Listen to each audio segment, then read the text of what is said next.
vertical. Okay, 1, 3, 2, 1. Okay, let's see if we are. In fact, excuse me.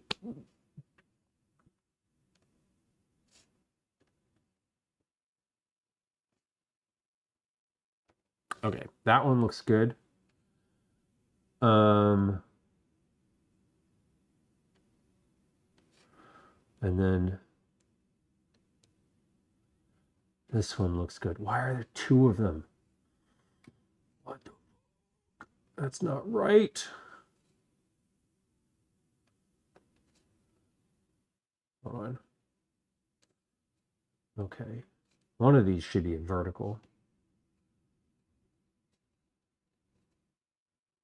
It is. Okay, cool.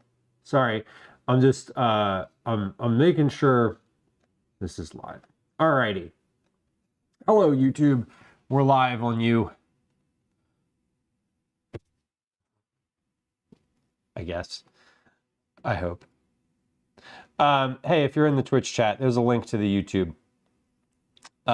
Please go subscribe on YouTube. Please.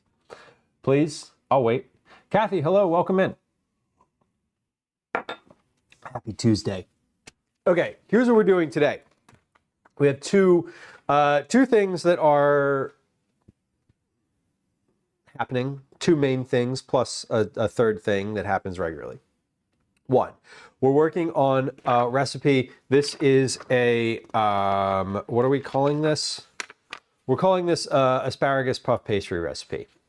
I don't actually know what the title is going to be. This is a recipe that I'm working on. It is 80% done. I have all the ingredients right. I have most of my description and timing and steps ready, verbiaged out, written, or editing. See how that works? We're editing today. So I have most of this ready to go. We're going to test this recipe, and as I'm testing it, I'm going to be looking out for timing. I'm going to be looking out for visual and sensory indicators that I'm actually using to tell whether things are finished. And I'm also going to be checking the language that I'm using in here, seeing if I've missed any steps, if I need to phrase something better, if I need to add something, or if there's something unnecessary in here. So this is a weeknight style recipe. It goes in the oven. It's relatively straightforward to do, but as always, while we are testing and writing recipes, it takes a little bit longer, and there's a little bit more precision involved. So we're going to do that. Then we're going to do a cabinet situation. So this cabinet over here is full of, like, I don't even know what. I haven't cleared it. I haven't cleared it out in months. It literally is stuffed with stuff. Stuffed with things. Snacks, bags of stuff, like there's cookies in there, there's chocolates in there, there's probably like loose stuff. I don't even know. It hasn't been touched in a while. I recently did that same thing with my freezer, where I went through it and cleaned it out. So I have a list of things that are in the freezer that I need to use up, right? Like frozen meats, mainly. Bacon, I have pork sausage, we have cauliflower, turkey burgers, chicken breasts, flounder, pork sausage patties, we have shrimp, chicken thighs. I have a whole chicken, and then like a bunch of stock, because I made a bunch of stock. So we need to use all of that up. But before I go into that, I also want to do the same thing in the cabinet and make sure I know what's in there so that I can make some meals out of that. So what we're going to do is go through the cabinet and look at what's in there. Is there anything that's like really deeply expired that I can get rid of? Is there anything that I know that I'm not going to use? And that that's not expired that I could put in one of the pantries. There's a bunch of neighborhood pantries here in Philadelphia, just like literally on the street, like pantries and fridges, that are good for, all sorts of things. And then once I'm finished that, we're gonna see if there's any like easy combos here that I can do with a bare minimal amount of new ingredient purchasing.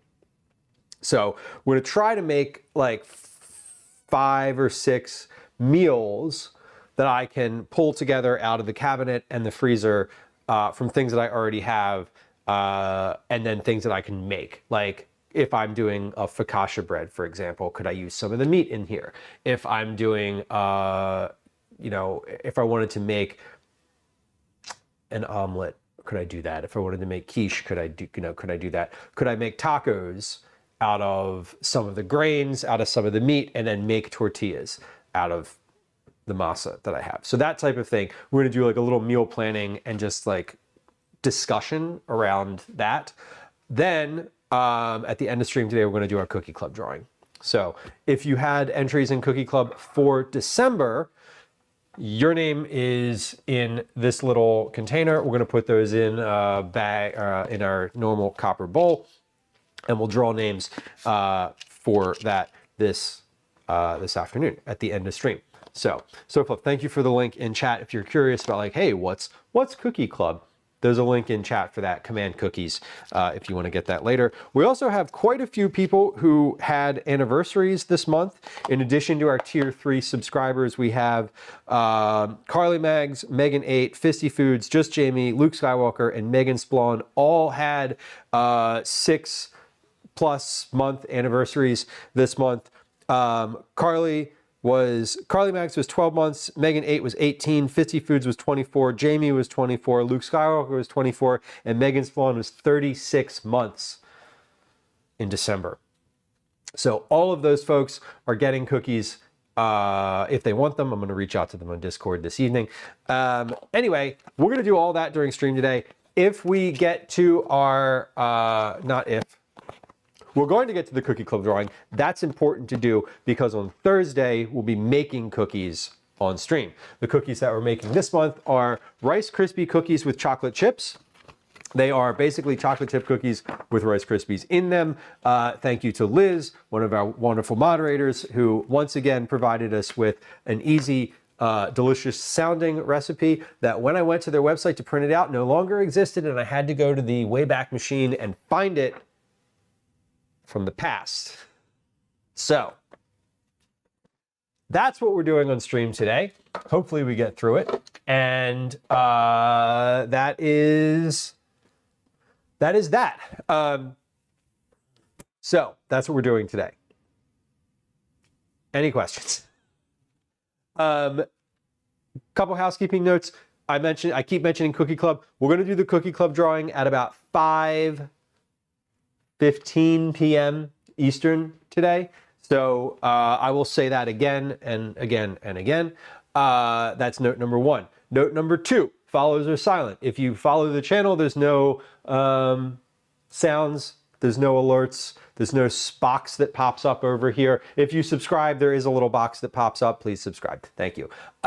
If you do subscribe or whatever, there's a box. But if you follow, there's no alerts. I won't say hi to you directly in...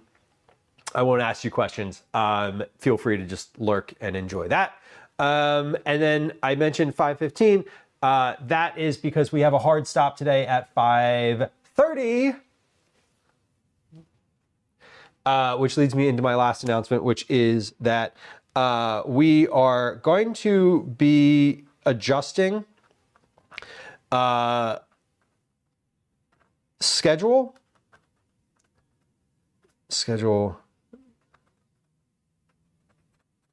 Okay, I'm going to be adjusting the stream schedule a little bit. What does that mean? Well, what that means is that my personal schedule outside of this internet box has changed. So we now have karate on Tuesdays and Thursdays instead of Mondays and Wednesdays. And Gwen also works out of home on Tuesdays. So I am, if we stream, when we stream on Tuesday, there's always going to be a hard stop at 5:30 so that I can get to karate with Calvin, my son Calvin.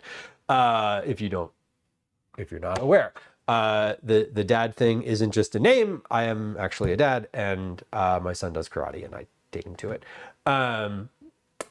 The other thing that we are, yeah, so basically Tuesdays and Thursdays where I've been streaming long form from like noon to 7 p.m. On Tuesdays, we're gonna have to end stream a little earlier. Thursdays, when I stream on Thursdays, will probably continue to be a like noon to 7 or 8 p.m.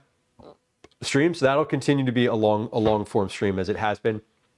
But I'm going to experiment with whether or not I like doing like a Wednesday, Thursday situation where Wednesday and Thursday are both kind of long. Whether I want to do like an abbreviated Tuesday, long form Thursday, and then maybe like a little bit of something on Wednesday. This month, we're going to try a couple of those. So check the schedule. It's in Discord. It's on Twitch. It's on the calendar, command calendar. You can actually subscribe to a Google Calendar that I update all the time. It's the Google Calendar that is my actual calendar that I use to know whether or not when I am supposed to be live. So that Google Calendar link that's in chat right now, if you subscribe to that, that will be updated all the time. Like that is my literal personal calendar link that I look at to know when I'm streaming. So that's all the announcements I have. Thank you for bearing with me. I have now talked enough that I won't need to heat up that coffee again. Fun fact. Troy, welcome in. Troy, all we have talked about today so far, all we have done today so far is make a coffee, look at a couple cats.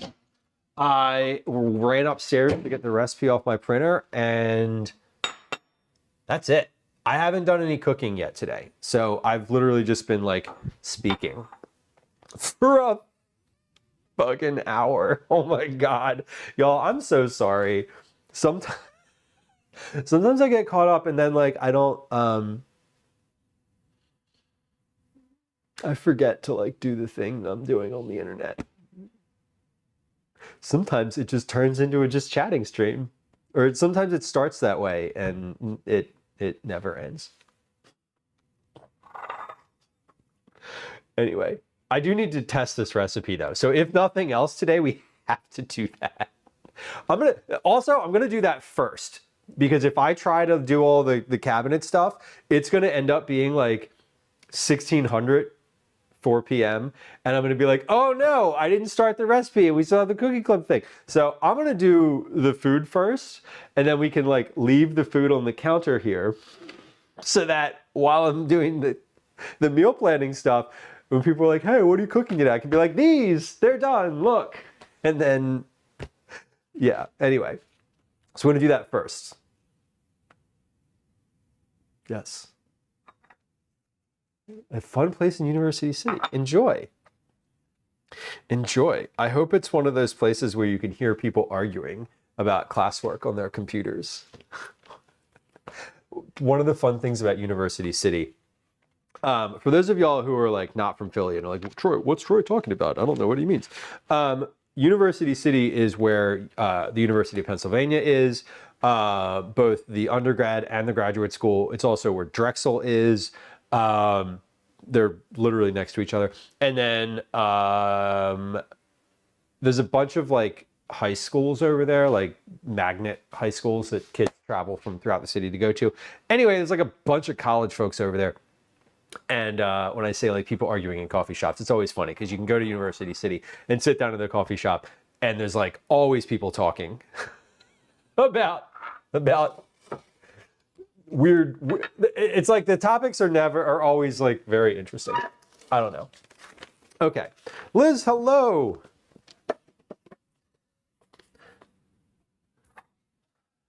Hello. Claims to be Drexel.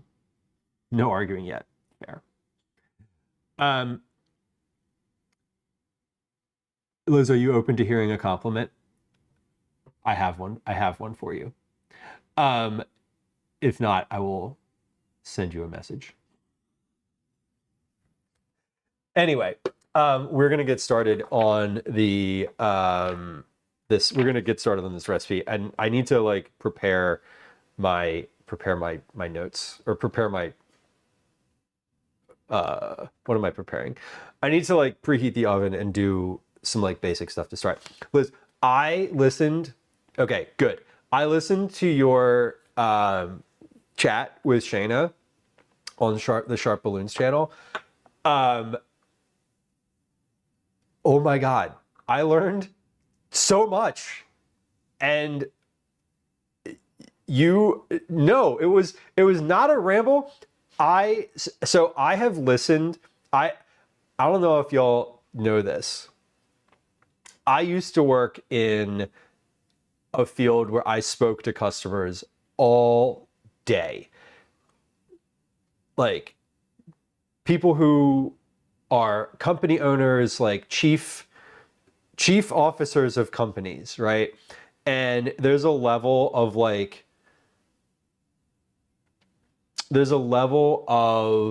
articulation and ability to communicate that some people have and some people don't. And you see it all the time. But Liz, I can tell, I have to believe that your customers love you. I was like, oh my God. I was like, this person is so like, just knows what they are talking about and like shares it so well. I was not blown away, because like I don't want to say surprised, because I'm not surprised. I was really happy that my years-long understanding and impression of you was like locked in and expanded like immensely. I was just like, wow. It made me curious. It made me feel like I knew a lot, and it also made me like trust you, that you know not only all like the answer, but like where to get it, and also that there's a level of humility there, which I think people expect in like that type of role. Anyway, I know you did. I know you had imposter syndrome, but I want to just say it directly because it doesn't come across in words. I was like, oh my God, I was like cheering. I was so happy listening to it and like engaged and curious, and it was great. I wanted to say that, and thank you for like letting me say that directly instead of like, I don't know. It was wonderful. Monk fruit stevia with no sugar. I would like that would be like appointment viewing. If I'm not actually actively streaming at the same time, I would love to watch it live. Like I didn't see it live because I literally watched it yesterday. It's been I put it on my to-do list. I was like, I want to watch this. Is this a new thing? Yes. Yes, it is. It is. We're trying to do some incentives on like, it was one of the things I took away from the sessions at TwitchCon. Oh no, sorry, Liz, that's not 13,000 messages for you. That's total with everyone. I could probably phrase that a little better. That's a lot of messages since November. Holy crap, though. Oh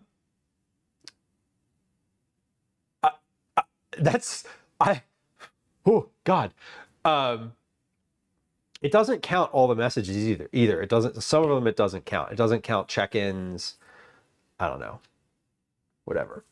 But yeah, if you chat, the more you put into chat, and that includes playing words on stream, the more you chat, the more I think it does count emojis.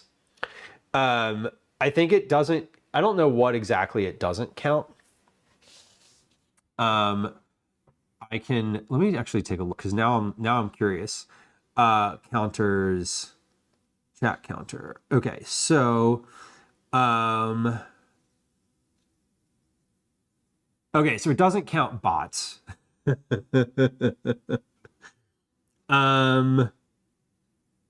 think it actually does count commands. Yeah, it just doesn't count. Right now, it doesn't count bots. It counts anything else, though. I'm also trying, I'm working on, and I've been working on it in the background, but I've been working on something for folks who are lurking. The issue is that you can't, I don't know. I'm trying to figure out how to get it to do something similar with watch time for folks who are lurking without like having to have them type into chat. Because that defeats the purpose. I'm almost there. I've got a bunch of code. I'm working on it. So for the folks who are generally like lurkers, there will be something for folks who are literally just lurking and like don't chat, because I want to incentivize both of those things. The chat one was the easy one. I could set it to ignore messages that have that are a certain variety of certain types of messages, but I just kind of set it up and I was like, let's see how many people hit this mark in like what amount of time. And we've had a couple people hit it so far. So, okay. We need, I guess I'm not a bot. You are not a bot, as I understand it. Okay. Coffee's done. Let's get to work. We also are going to, oh, excuse me. We're going to put a hat on so I don't get hair on my food. Which hat do we want? Do we want the denim hat? This is my oldest ape and bird hat. This one is so old that it doesn't have a number on the inside of it. All the other ones do. Or do we want the orange hat? Keep in mind, I'm wearing camouflage underneath, so I may get out of the sweatshirt at some point. So one of those hats will match. They'll both match the camo. I made sure of that.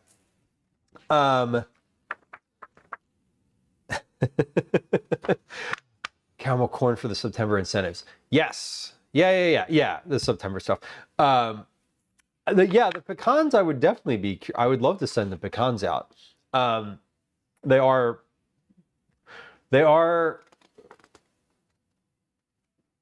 more expensive. I was trying to do the math. I was like, are they more expensive? If I make the caramel corn with honey, the pecans and the caramel corn are about the same cost.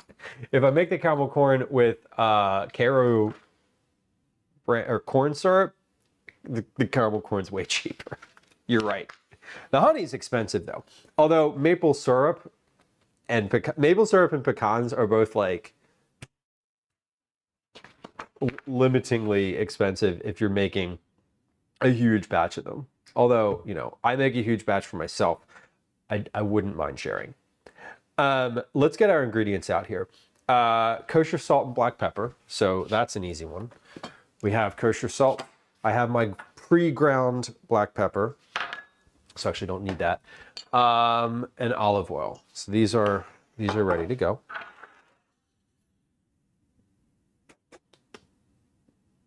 Box of puff pastry sheets. So we're going to get that out in just a second. Actually, I'm going to get that out now because that's the first thing the recipe says is get out the box of puff pastry. So we'll do that. All right, box of puff pastry is out. Direction number 1, set oven to 400. Remove puff pastry from the freezer and thaw per directions. Okay, what are the directions on this? Thawing puff pastry sheets. Thaw time may vary. Pastry should unfold easily, but still be cold after thawing. To thaw at room temperature, remove pastry sheets from the box and outer wrapping. Thaw pastry sheets until the pastry unfolds easily, no more than 40 minutes. The last time we did this, it took 50 plus minutes. So let's get these out. You've been scared to use puff pastry sheets? Troy, there's a few like secrets to puff pastry sheets. I will share them now. Secret number one, you don't want them to get too warm. So you do need to listen to the instructions when you're thawing them. If they get too warm, the butter starts to melt. The butter inside them starts to melt too much. And then they don't puff. They literally don't rise.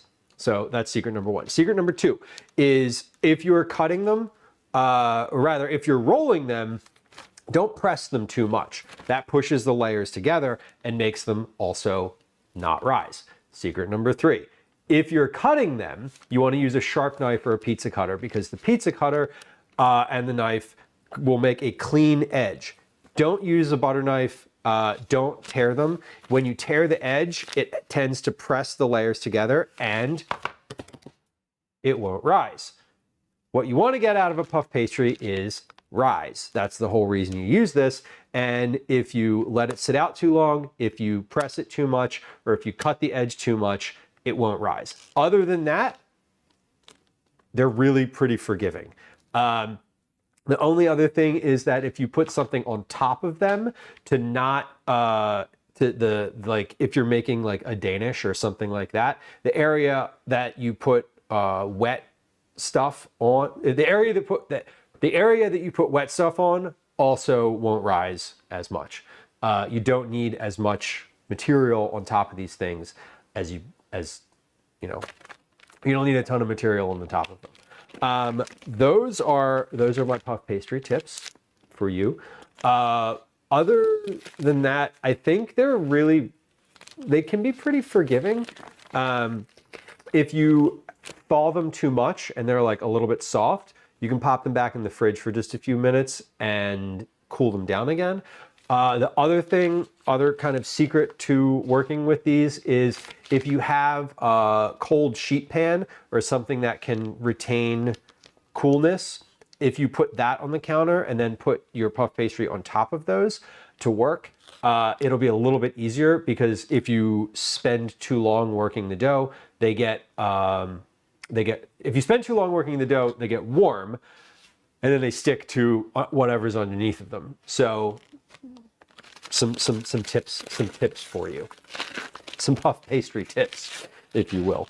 I know for myself, I didn't know kind of a lot of those things. Those are things that I've just like learned from friends, learned from chat. But sort of all of those things are pretty helpful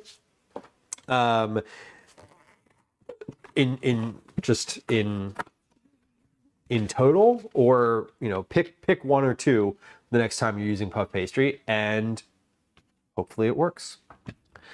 Thaw these on the counter until pastry unfolds easily. No more than 40 minutes. So I'm gonna leave these out. I'm gonna set a timer just so that I know. I'm not gonna set a timer. I'm gonna set a count. I'm gonna start my timer counting up so that I know how long these have been out for. And we'll just sit those over there for now. They will be hanging out. I don't need any other info about these. Okay. Oh, one more tip about puff pastry. When you are finished and you're ready to cook the thing, egg wash it. Little mixed egg, brush it on top with a pastry brush. Egg wash or milk, either of those two things work. It helps with the browning.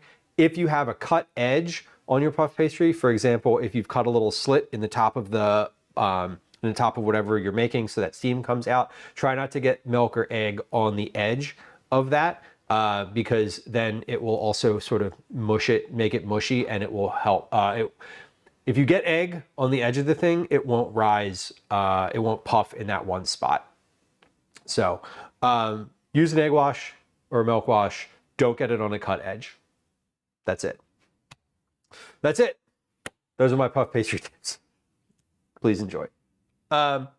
Okay, so we set our oven to 400, we removed our puff pastry from the freezer and thawing it per directions. Line a sheet pan with parchment paper. If using minute rice, which we are, prepare per box directions, which we need to do. So I am going to line a sheet pan with parchment paper. I'm not going to use the silicone mat. You can use the silicone mat. I tried this the last time when I was working on this recipe before. I did it one tray with the silicone mat and one tray with parchment paper. They both turned out basically the same. Cook-wise, the one with the parchment paper had a little bit better browning on the bottom. Woo, that was some good alliteration there. Better browning on the bottom. Good job, me. Have a little bit better browning on the bottom, so we're going to use the parchment paper. Also, not everyone has silicone pastry mats, so it's easier to call for parchment paper. I think in here I will just note that when I'm writing the copy, the tips and the notes, etc. The other thing that I noted is that you can cook all of these on the same sheet pan. They all fit. All eight of them fit on one sheet pan after they were cooked, which we noted because I put all the cooked ones on one sheet pan when we were done. So they kind of fit in these triangular ways. So we really do only need one sheet pan for this, which is kind of nice. Okay, we're going to make some minute rice now. This is pretty straightforward. I'm gonna try. So here's the thing. I have a little bit of leftover rice in the fridge. This is probably enough rice to use for. It's probably enough rice to use for this recipe. I need 1.5 cups of rice.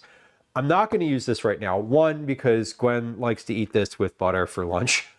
So we're saving it. And two, because I want to find out how much minute rice I actually need to make. Last time when I made this, I made too much. So what we're going to do this time is make less. And if I make too little, I know that I have just a little bit in the fridge to help me fill the gap in between what I made and what I need. So we're gonna make minute rice. I need for this recipe 1.5 cups of cooked rice. So I think I need basically 1 serving of this, because the lowest amount that this calls for is 2 servings, which is 1 cup of rice and 1 cup of water. Pause. What's a serving size? Serving size, 1/2 cup. 46 grams of dry rice makes about 1 cup cooked. So a serving size of this essentially is going to be 2 cups of rice. So let's make 2. We're going to make the minimal serving size for this. I think that's the minimal but the directions on the back, right, say this is the least amount you can make. It doesn't say that that's the least amount you can make, but it says that's the lowest amount that it gives me. So we're going to make that. See, this says I cheat, make boil in the bag rice. I mean, you know, I've actually, I bought some more of this. I was at the store today. I thought I was going to need more than I have in this box. I don't. But I was at the store and I bought some more and I was like, it wasn't the best rice that I'd had, but it wasn't terrible. And it really does come together in like 5 minutes. So I don't think it's cheating. I know you used the word cheat. I would just say, like, you know, this is just quicker. I mean, it really is just quicker. It's not like we're trying to make something in under an hour. I don't want the rice to take 40 minutes of that hour. There's a reason they make this available. Cyber, welcome in. Hello. Okay.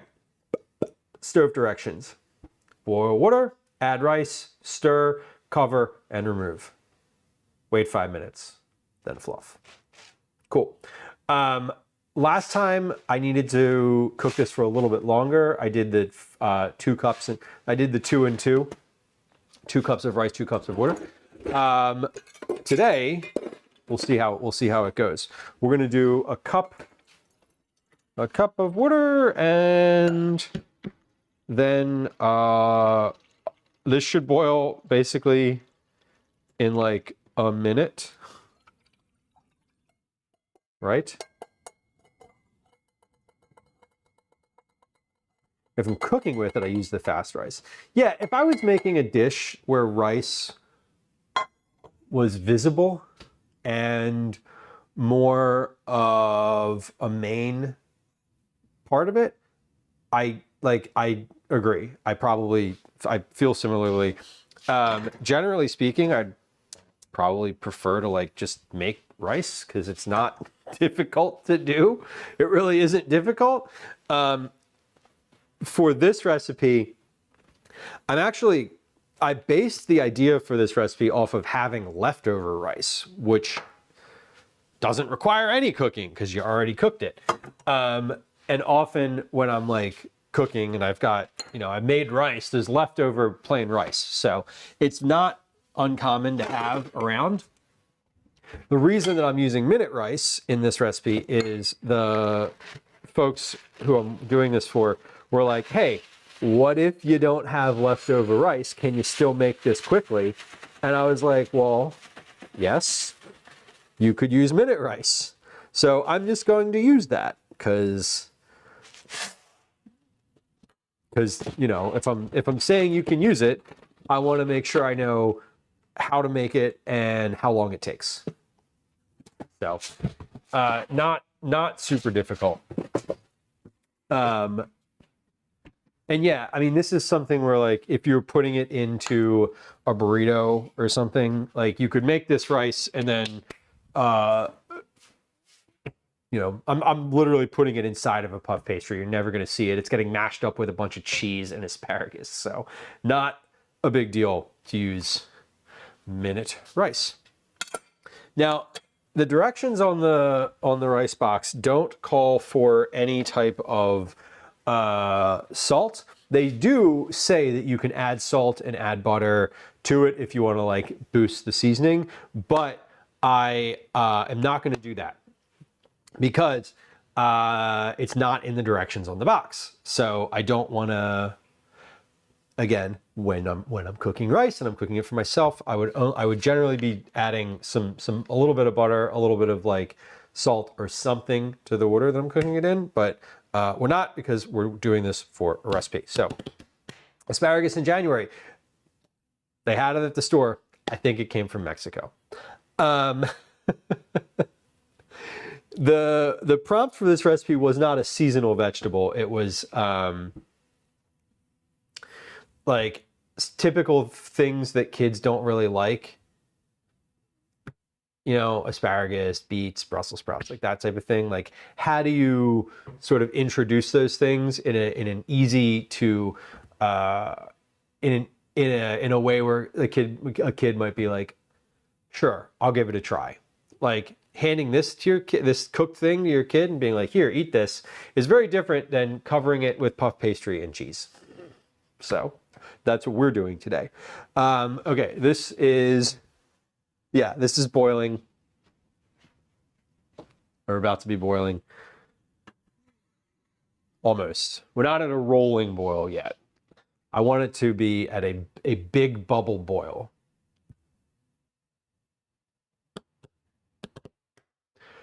Which should take about another 15 to 20 seconds. We're at a small bubble boil. We need a big bubble boil.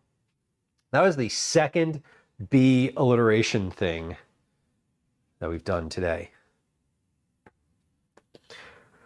We're on it. We're on it. Okay, this is at a big bubble boil. We're going to put our minute rice in. We're going to stir it, and by stir it, I mean I'm just going to kind of give it a shake in the pot. I'm going to remove it from the heat. Put the lid on it. I'm going to set a 5-minute timer, and when that's up, we're going to check it. We're going to say this needs to boil for about another minute or two, and then we're going to turn it back on, and we're going to do that because my experience with minute rice is that it never absorbs all of the water in the time that it says it's going to, and there's always some left in the bottom of the pot. And then when you stir it in, it's like liquidy, and you're like, what is that? Why is it like this? It's supposed to be rice. Anyway. Okay, parchment, or not parchment, sorry. Puff pastry has been sitting out now for 12 minutes. Just checking context. We need to take this asparagus. We have our recipe calls for 1 asparagus bunch. 1 asparagus bunch. Generally speaking, asparagus is sold in the same format. It's like a literal bunch like this. So I'm calling for a bunch. Now, your asparagus may vary, but this recipe says that it's supposed to be about 406 grams. That's 14.3 ounces before cutting. This is 16.4. So we have a little bit more asparagus than we did last time, but I think that's okay. It all is going to get chopped up anyway, and I need to trim the ends off of this, so it's going to end up being probably roughly the same. Trimmed and cut into, it says 1/4-inch rounds. Now, I didn't measure these the first time around, so I'm going to measure them this time around. The 1/4-inch is very narrow. But what we're trying to do is get the asparagus and the rice, not the same size, but I don't want huge, like, I mean, in this recipe, I don't want like big chunks of asparagus. The reason is they're not going to cook as well. They're going to, oh, my camera is all wonky. Which direction do we got to go? This direction. Okay, so you stay here. Let's move that like that. Let's move that. No, sorry, other way. There we go. Okay, cutting board is cut. Oh my God, a cutting board is square to the edge of the, my cutting board is square to the counter. Hold on. I messed up my camera. I bumped. So the camera, all of this stuff like lives on the counter, and every once in a while I walk by and I bump it, and it's like, oh, oops. And it messes with where everything is on the screen. It's silly and annoying. And now my white balance is also off. Make it better. Too much better. Okay, there we go. Better. Okay, a bunch is a technical term, Troy. Can I tell you, okay, do y'all save rubber bands? Are y'all weird? I save my rubber bands. I don't think it's weird. The best rubber bands come from asparagus and broccoli. So they're 2 of my favorite vegetables because they have the best rubber bands. They're big and they're thick, and they last forever. And when I see broccoli in the store and it's got like a couple good rubber bands on it, I'm like, I'm buying it. Like, I'm locked in. And I know that that's silly, but it's one of those things where if you save your rubber bands and you use them regularly around the house, you like, just like the carryout containers, right? Like everyone's got their favorite. I have my favorite rubber bands. And they always come from broccoli or asparagus. And these had 2 rubber bands on them, and I was like, jackpot. Jackpot. I know that that's silly, but I don't feel very silly about it, honestly. Why buy them if I can save the ones for free? Exactly. Exactly. So fluff. You saved them too? I love that. We save them, but they dry out quickly. Right. Well, some of the ones that I have, pause, wash my hands. Some of them are awful. The ones that the herbs get wrapped in when I buy, when I have fresh herbs, those are like thin and terrible. And break basically immediately. But there's also more of them, so that's good. Okay, 5 minutes is up on the rice. Let's get a check on that rice because I don't think it's going to be ready yet. It says 5 minutes. It's never been ready in 5. So, Feral Terminator, welcome in. What are we talking about? Rubber bands. We're talking about these. Yo, look at these. Look at these rubber bands. Yes, produce of Mexico. Look at these. These are great. This is what I'm talking about. We got the quality rubber bands on the asparagus. Oh my God, and I got 2 of them. Can you imagine? The twist thingies from the loaves of bread. Yes. They end up being useful. That's the type of thing where it's like, you know, they serve a specific purpose at one time, and then like they can serve that purpose again. Why not? Yeah, okay. So this is definitely still watery. So we're going to put this back on the stove. I'm going to heat this for I'm going to put this on heat for like a minute, and that's it. And we're just going to let it stay after that. So I'm going to put this back on. Fudge Darling, hello. Welcome in. A Cookie Club entry. I see it. That's 180 check-ins. Excellent. Excellent. All right, so we're going to trim. Basically, I'm just going to trim the ends off of these. These have been sitting in water. I don't know. Some of these have a little bit more white on the ends than others, but we're going to take like a half inch to an inch off the bottom of each of these. I just did that all at once. So, and those are going to go into the compost bin. Generally, I love putting all of my cuttings and that type of thing in my my bag of stock for the freezer, but not asparagus. So some of these have a little bit more white on the bottom. So I'm just going to go through and make sure just those 2. Okay, cool. So we're going to trim these now. I'm going to do 2 different rounds of these. Last time I thought I was finished and then I wasn't. Turns out I wasn't. All right, this has been in here now for a minute. So that is steamy. And we have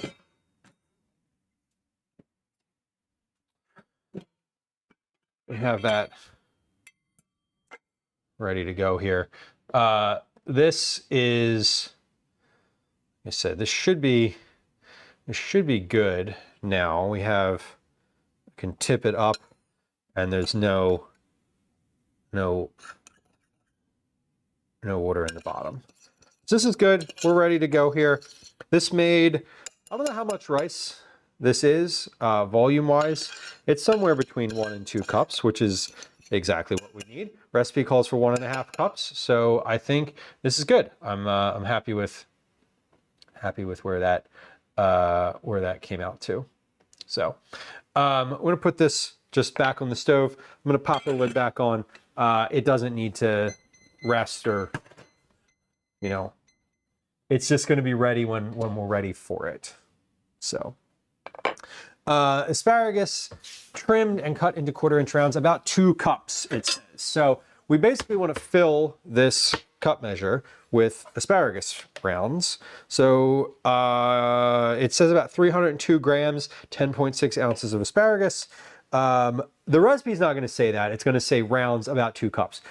For my own purposes in measuring and getting this to be similar to, for consistency, I'm measuring the weight of these. So I'm going to cut these. So I'm going to trim these, and then we're going to take a few of them and measure them, just a few different ones, and get basically an average of how thick these are, because they're not all exactly the same, because I'm not doing them on a mandolin, and you know, and they're all just slightly different. So that's okay. We're gonna take a couple of these. We'll just take a few, put them over here. I'm gonna chop all of them, and then we'll measure. Oh, they smell good though. I just bought these. I bought this asparagus this morning, so it's fresh enough. I should also cut, you know, I'm not going to cut the tips off of this, because this is a thing where I am putting all of these into a puff pastry. They don't need to be visually stunning. And so I don't really need the tips.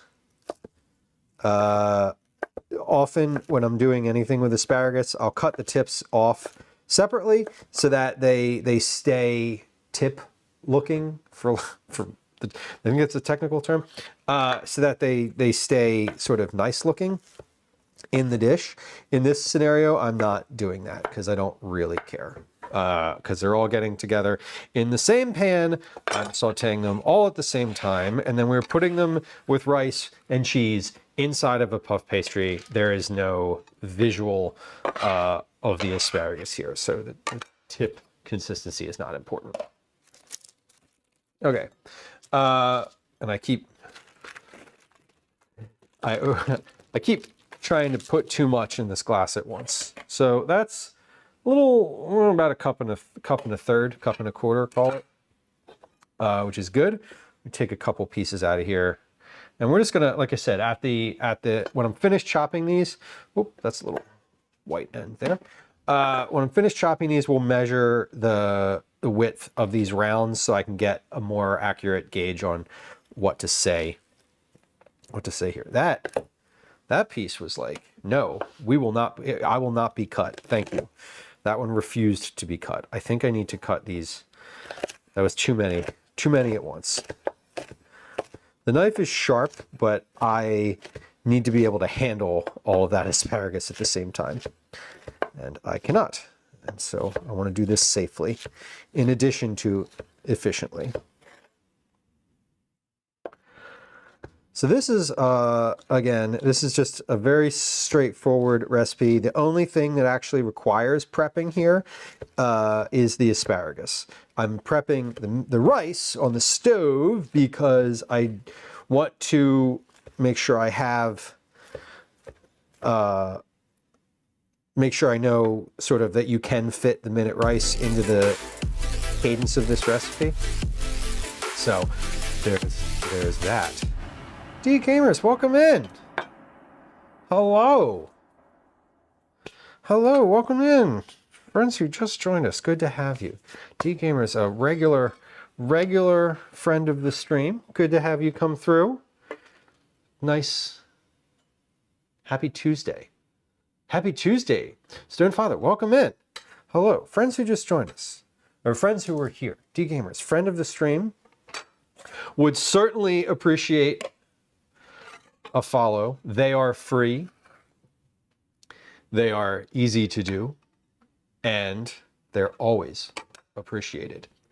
Friends who just joined us, welcome in. Let me introduce myself. You actually arrived at a good time. I'm in the middle of some chopping, but I'm not actively frantically cooking something. So that's always like, that's always fun when someone raids and I'm at the stove and I'm like, oh, be back, I'll be with you in a second.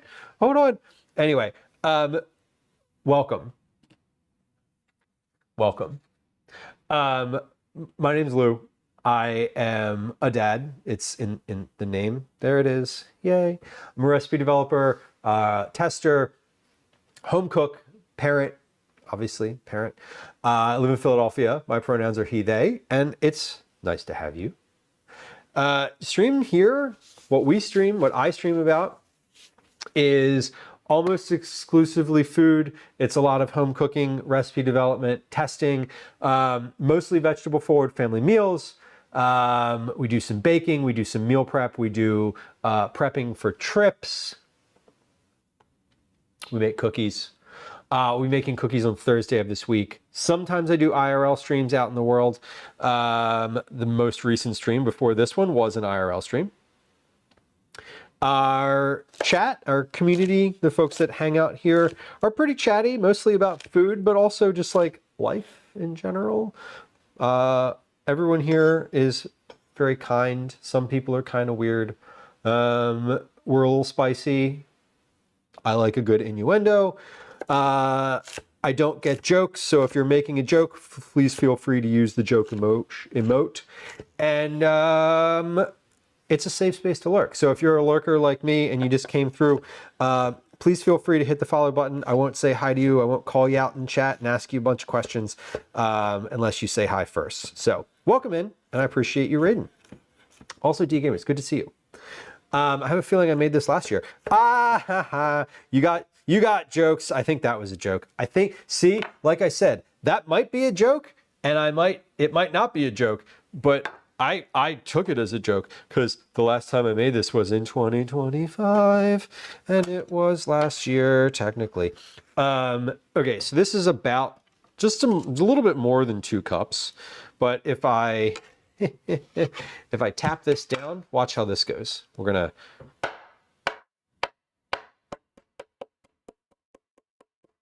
Great. Yeah, that's about 2.5 cups. So that'll be fine. 363 grams. It calls for about 302. So for the sake of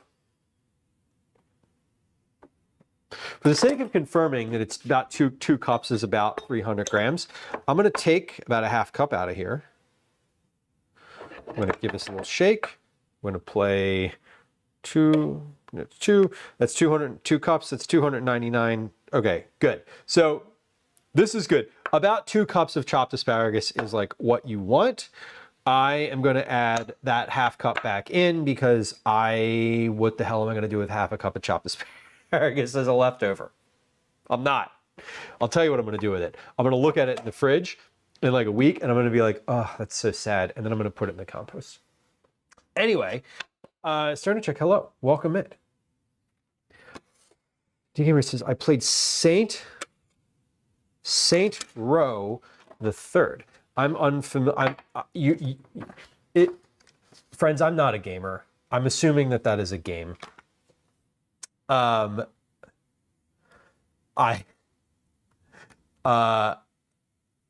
assuming that that's a game.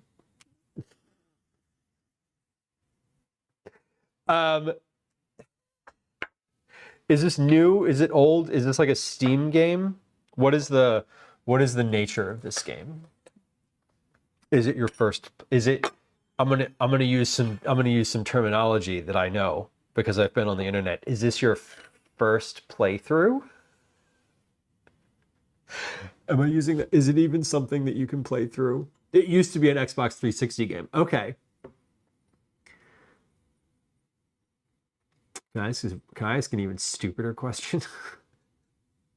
Is it not Xbox 360 anymore? What is it now? I know it's something. It's not 360. It's Xbox S. See, here's the things that I know about. I know about measuring the width of asparagus rounds, which I'm doing right now with a very tiny architecture ruler.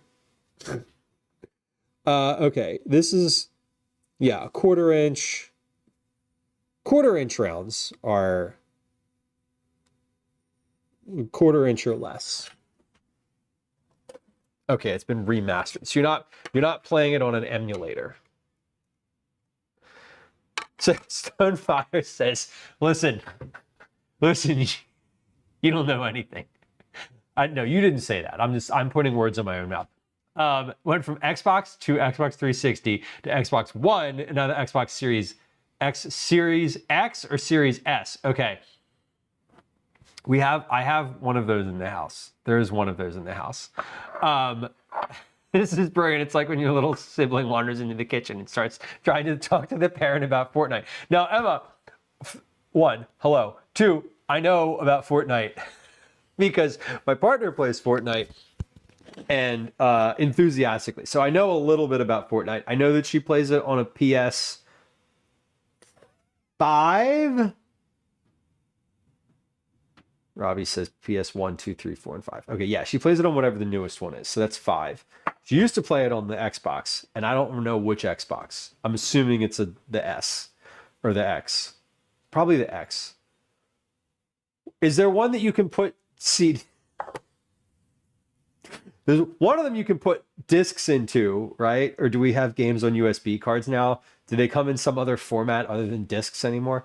And then one that you can't. I think the S is the one that you can't put discs into, and I'm pretty sure that's the one that she has. Yes. Also, Emma, I am both the little sibling and the parent in this context. Context. Puff pastry has been out on the counter for 32 minutes. It says 40 minutes minimal, 40 minutes max. My experience, it needs 50 minutes. So we're going to go ahead and I'm going to move our rice. I'm moving my rice over. Wait, no, the little sibling in this example is the one that knows all the things. I'm not the little sibling. Trying to help you. I appreciate it because I need it sometimes. When it gets to video game conversation, I don't know very much. But I'm not shy about saying that I don't know very much. Listen, I didn't know that I would enjoy Twitch until my partner was like, hey, you should live stream from the kitchen and like talk to people on the internet while you're cooking. Because I don't want to talk to you while you're cooking. I want to go play Xbox. And I was like, okay, wait, there's people cooking online? And here we are, 3.5 years later. The newest is a handheld. What? My mind was blown when I realized that there was the thing that was like Steam something, like a Steam tablet. And I was like, you mean there's like a PlayStation that you put in your hand? They're like, it's not a PlayStation. I'm like, what is it then? What are we talking about? S means no disk drive. X has the old-fashioned disk drive. Good. Can I play my old DVDs on the Xbox X? I just want to play my old DVDs. I don't want to play any video games.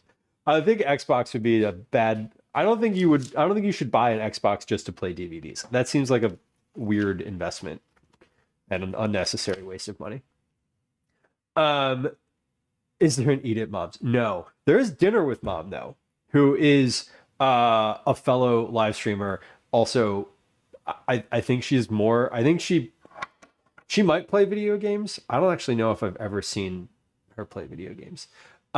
We are not related. However, I appreciate her and really love her stream.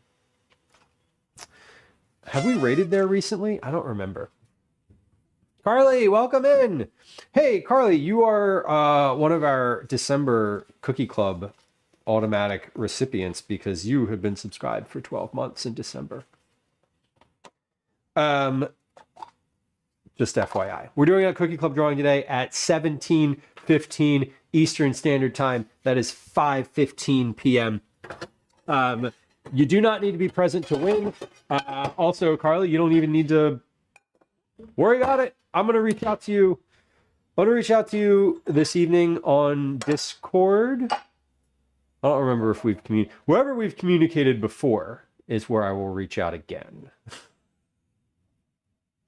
Okay.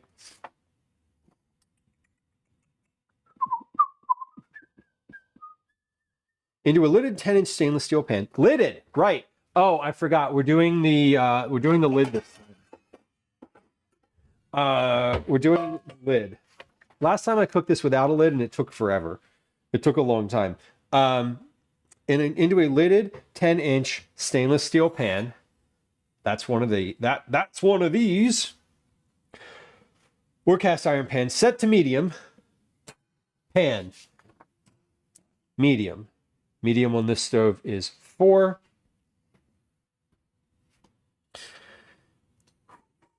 Add the oil. How much oil? 1 tablespoon of olive oil. 1 tablespoon. 1 tablespoon. Degamer says, when are you going to cook with your son again? When he wants to. And that is a very vague statement, I am aware. But one of the things that I try not to do is like not push him, but like I'd like him to cook more. I'd like him to be interested in food, but one of the things that I think you can't do with kids if you want them to be interested in something is make them do it. So anytime he's asked to cook with me, I have said yes, and we have done so basically within the next like 2 to 3 streams. I ask him regularly if he's interested. Okay, add the oil, asparagus, salt, and pepper. I want to set to medium, combine, or no, I don't want that. Okay, I need to like say that I need to stir this somehow. Okay, come on over to the stove. Please work, stove camera. This stove camera is probably not going to work. Probably not going to work. We're going to try it like this first. And then when it doesn't work, oh, holy shit. Sorry. Oh my God. It worked. That's wild. Also, the white balance is weird. There we go. That's better. Add the oil, asparagus, salt, and pepper. Then we cook. Okay. So we're adding the oil. We've added the oil. Hold on. Since that camera works, let's actually come over here and do it like this. We're going to do it like this. Okay. We're adding the oil, asparagus,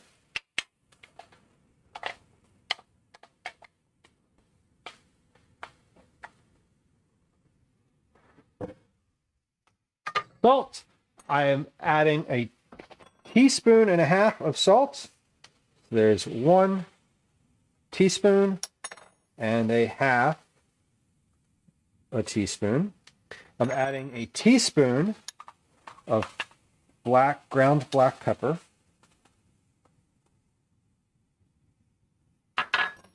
We're stirring.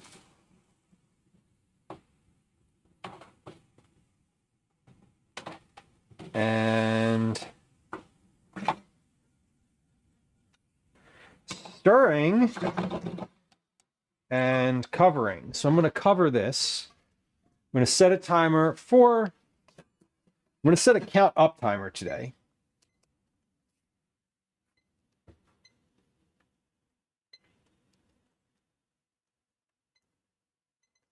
Oh, wow. That's really boring what you're looking at there, isn't it? Okay, let's move back over here. I'm going to set a count up timer. Cook covered for blank minutes. I'm not sure how long this is going to take to cook today because last time it took about 10 minutes or so. Checks notes, checks previous notes.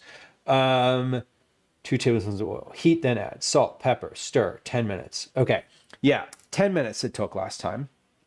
It should take slightly less than that if I cover it because all my heat is staying in. I'm going to stir this. It's not staying in. I'm going to stir it a couple times. I'm going to stir this at 2 minutes just to get a vibe. We're going to get a vibe check, as the kids are saying. And then we will leave it for like 3 minutes after that. So that'll be 5 total. Anyway, puff pastry has been out on the counter for 41 minutes now. So within the next 10 minutes, we need to move on that puff pastry, or we need to put it back in the fridge. I could put it back in the fridge for a few minutes, but it's not quite there yet. No, this is thawed. Okay. Yeah, this is thawed now. Okay. Let's get this. I'm going to put this puff pastry in the fridge to stop it from thawing any further. 40 minutes was right. 40 minutes was right this time. So this has now been in here for 2 minutes. So we're going to come on back over here. We're going to take a look at this. I'm opening it. We're going to stir it. Got some steam coming out. So the thing with I also have more asparagus than last time. So there's going to be a little bit of like a give and take to how long this actually takes. I'm going to probably call for a range of time here. Because the thing with the asparagus is I don't need it to look good. I don't need it to be bright green. I don't need it to be seared or have like visible browning or any of that sort of thing that some people get, not some people, that some recipes call for when you're cooking vegetables, because it's going inside of a puff pastry pocket. There's no like actual need for a good, strong, like green visual here. In fact, part of the goal with this is to get, to make it make asparagus like a more accessible vegetable, sort of like an intro dish to asparagus.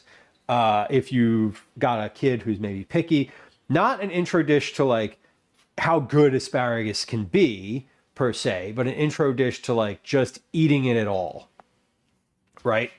So part of what I'm considering here is that, you know, it doesn't actually matter. It's going to be inside of the thing. I don't need it to be visually pleasing. I just need it to be cooked. Otherwise, if I wanted it to have like sear or char or something, I would cook it differently. I might blanch it first to maintain the color. I might blanch it for like 3 minutes and then put it on in the pan on like high heat, for example. I'm not going to do either of those things. I'm just going to cook it in the pan. I am, however, going to say that you can blanch it if you want to. Whatever cooking method works for you. Just cook the damn asparagus. That's the point. Okay, we got about 30 seconds and it'll be 5 minutes. D Gamers ask how often this camera is broken. Well, recently, more frequently. I don't know why. Has something to do with... I'm assuming it has something to do with OBS. Previously, when this camera has crashed, it's been the canary in the coal mine for the whole stream crashing. Knock on wood. That hasn't happened recently. This camera's just stopped working. Okay, that was 3 more minutes. Let's go back over to the stove here. We're going to give this a stir again. Let's see where we're at. This is still just cooking on medium heat. It's good. We got some steam came up. So the steam is really, I'm counting on the steam to do a lot of the cooking here, not necessarily the heat from the pan itself.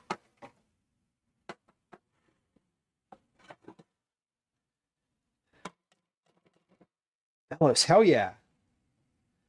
Unclaimed money. That sounds great. Good luck. I hope that does work out. I would certainly try it and be like, yo. So about that money.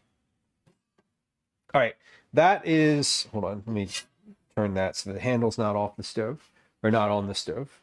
No, the handle's on the stove. So the handle's not over the floor. I'm going to try a piece of this. Yeah, that is 2 more minutes. 2 more minutes. Nellie Olson, no, the drawing is going to happen at 5:15 p.m. Eastern today. We're going to do the drawing and then we're going to raid. So that's the plan today. We have a hard stop today at 5:30. So my plan is to do that. Yeah, do that drawing at 5:15 p.m. FYI. I would imagine, Velos, that might be the type of scenario with like unclaimed money if it's in someone else's name where like they might give it to you, but they might also be like, nah, sorry. Whatever the time limit of, there's like a time limit or something. But yeah, I'm the drawing, I am planning on starting the drawing at 5:15 p.m. That is the goal. Because I have a hard stop at 5:30. So we have to be out of here and rated by 5:30 today. So the drawing is always last, and so I want to just kind of put an actual time on it today. Okay, 8 minutes. This has been in here now. I'll come back over here and check again. Oh yeah, we got some steam. Good. So this is actually nice. The way that these were cooking. So I said that I don't really want any need any color on here, but like, you know, color is nice if you can get it. Okay, these are really hot, and I picked them up with my hands, and that was a mistake. Okay, ow. All right, good. So these look nice. They're chewy. Yeah, those are. This is just about ready. I would probably do those now. It's been at 9 minutes. I'm just going to leave them for another minute and just call it 10. I'm going to say 8 to 10 minutes. That was one of the things that I needed to figure out, was how many minutes these cooked for on the stove when they were covered. Someone says, what kind of madman just grabs veggies out of a pan with their bare hands? I am what I am, and I'm sorry. And I'm not sorry. I'm actually not sorry. They weren't that hot. I mean, I don't have any burns. I don't know. I guess I just thought that it would be fine. And it was ultimately, but mistakes might have been made. I don't know. Don't do that. Don't grab things out of the pan with your bare hands. That's not a good idea, generally speaking. The more you know. All right, that's been 10 minutes now. Let's get these out. We're going to put these. I do know what I'm doing. Well, the thing, I had confidence that I wouldn't be burned, like I wouldn't be hurt or injured by it. I just didn't know that there would have to be as much juggling as ended up being involved. I cook with my hands all the time. I listen, Cyber, we've been acquainted long enough. We've been acquainted long enough that I understand. I understand that you were joking with me. If it said first time chat next to that comment, I would probably be like, what do you mean? What do you mean? But it didn't. And so I know. Okay. This is our asparagus. This is our rice. I need to get out the cheese. This is an easy one. This calls for one 8-ounce bag of sharp cheddar cheese, which I have. I'm also going to get my puff pastry out because it's ready. Because it's ready to go. Now we're going to measure all of this. Okay. What am I looking for Visually, what am I looking for with this asparagus? It looks the same as it did when I put it in the pan. So we'll start with that. I mean, it's fragrant, but fragrant is a thing that's like a weird direction on how to say. It's soft. It's softer. Softened. But not mushy or falling apart.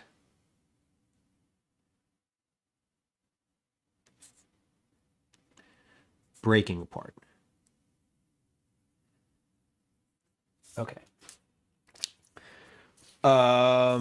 I need to combine 1.5 cups of rice. Now, I'm thinking I'm not running into, but I have a consideration here that fresh rice and rice that's cooked and left over have different consistencies and different volumes.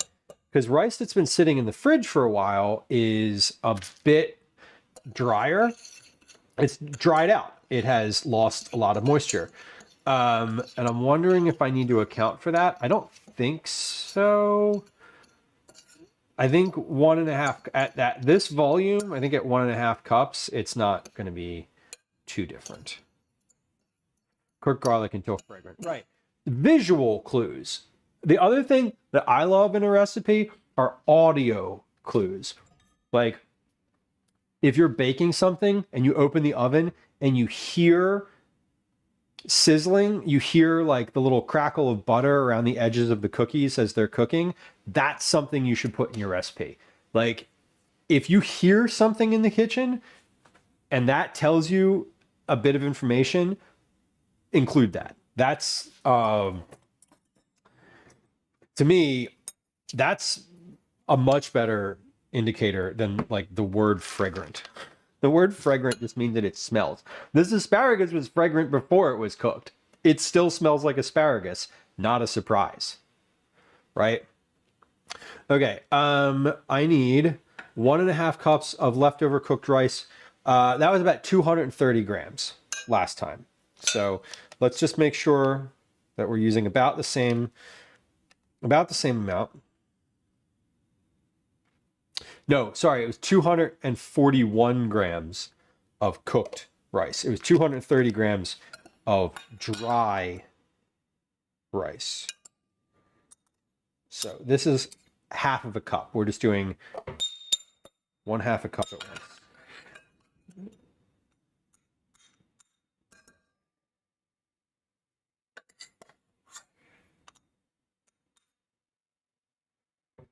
Okay, that's 219 grams,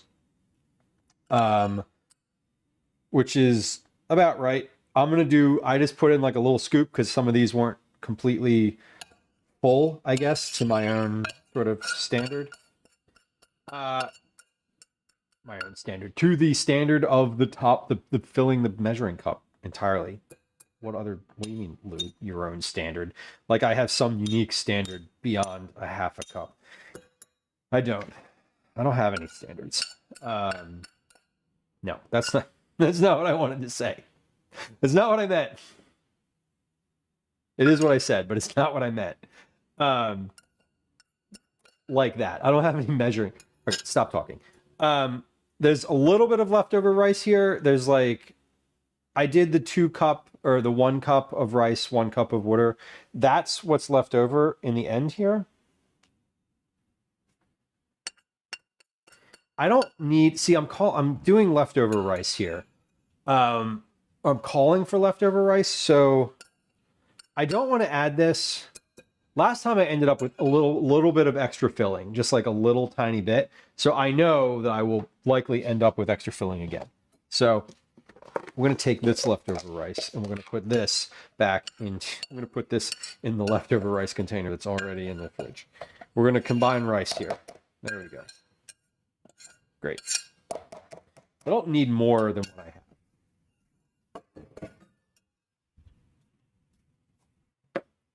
All right. Sarah says, I have tried to cook a couple times with noise canceling headphones and I can't do it. Yeah, same. Big same. Kristen, welcome in. Good to see you.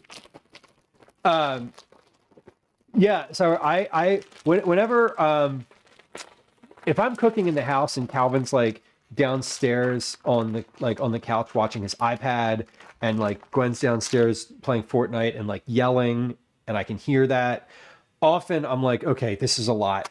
I will put headphones on, but then when I'm like stirring at the stove or something like that, like I need to just take one off so that I can hear like the sound of the pan. And yeah, you listen for audio clues so much. It is kind of wild. 302 grams, 10.6 ounces.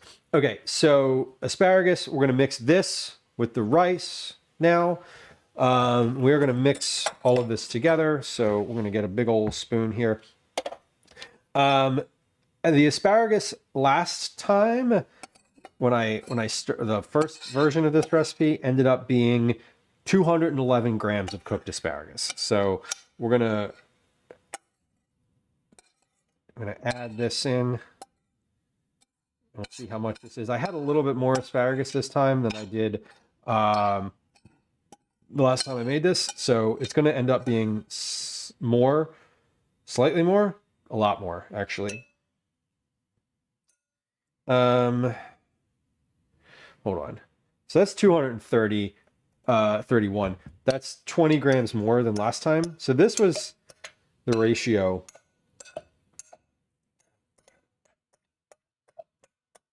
Last time I made this, the ratio was also more tilted toward rice, which was fine.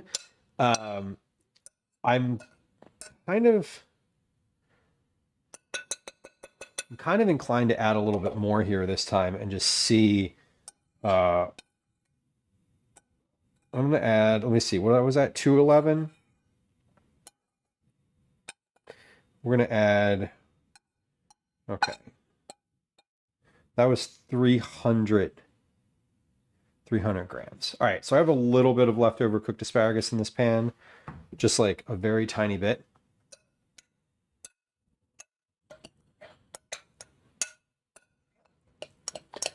And yeah, we're gonna go ahead and add that. Because the worst case scenario is I end up with a little bit of extra filling. 326. All right, so I have 100 more grams than last time. So I'm going to end up with more extra filling, but that's kind of okay. I'd rather have a little bit of this leftover filling because this is something I will just eat literally with a spoon. Like, I'm not going to eat leftover asparagus, generally speaking, just as it is. Combining the asparagus, rice, and cheese. Now, all of this has been measured in here. The cheese is an 8-ounce, confirming this is 8-ounce bags. Yeah, 8 ounces, 226 grams, about 2 cups. For this recipe, I am calling for just a bag of shredded cheese. This is a common size bag of shredded cheese, 8-ounce bag. Most grocery stores are going to have that. If you have a block of cheese, you can also make it with that. If you have any type of cheese that's not cheddar cheese, you can make it with that too. So we're going to mix all of this together. So I wrote in my directions here, combine asparagus, rice, and cheese. But what I really want you to do is mix them together in a bowl until thoroughly mixed. So I really want you to stir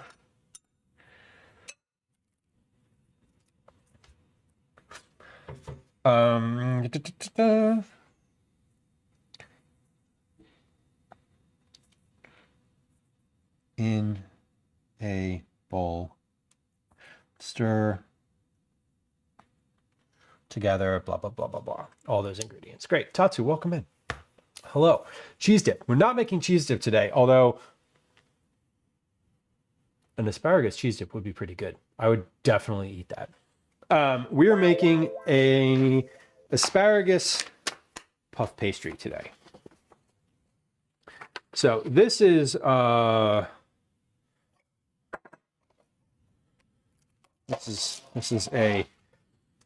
bit different than a dip. A spinach pie. Love spinach pie. I would also eat that.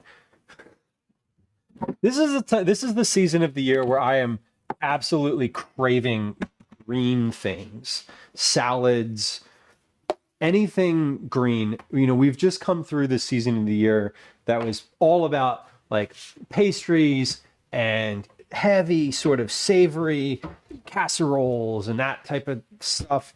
And I, you know, like everything in the past month and a half has just been like heavy cream, add together with cheese, bake in a casserole dish. And you're like, okay, that sounds lovely. And then like a month later, you're like, I feel like I need a bag of spinach like right here in my face. That is how I feel. So I said earlier that the best way to do a puff pastry, to roll it out and to keep it cool and clean, is to roll it over top of a sheet pan that was iced, or a cold sheet pan. So watch what we're going to do with this.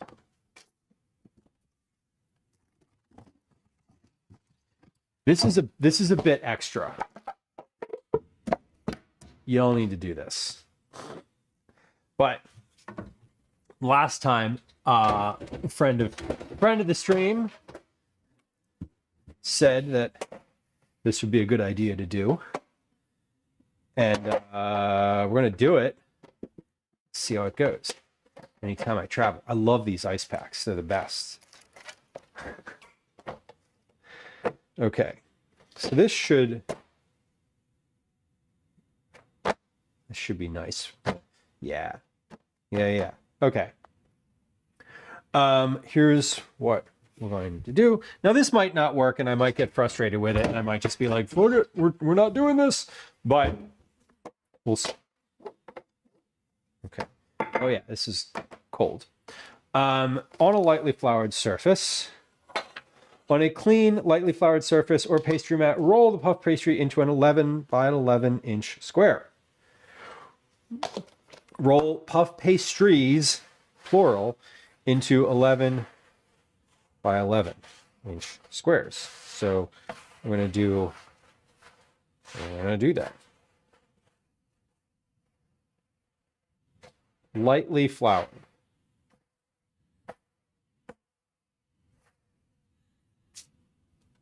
We're going to do one.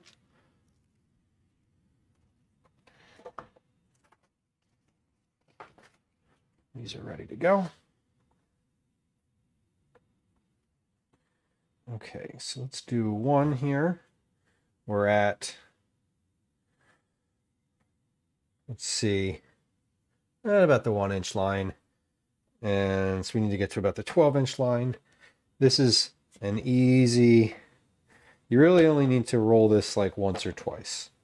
And you don't really need to roll this much at all. Honestly, like the reason I'm rolling this is so it gets only slightly larger, to make slightly larger pockets. If you don't want to roll it, you don't have to. That's the nice part about this recipe.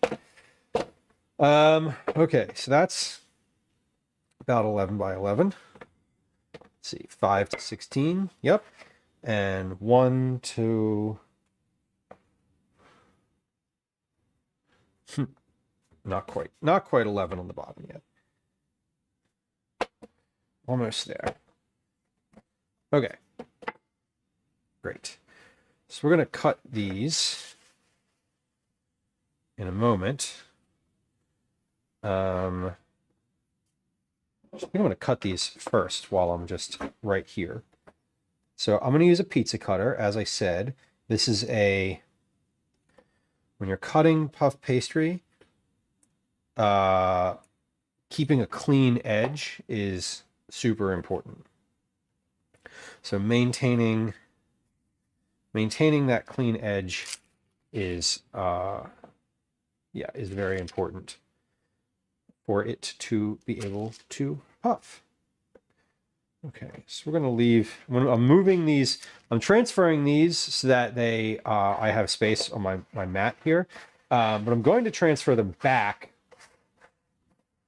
while I'm shaping and filling these so that they stay cool on this mat, because this has got ice sheets under it, ice packs under it now, which is great for puff pastry.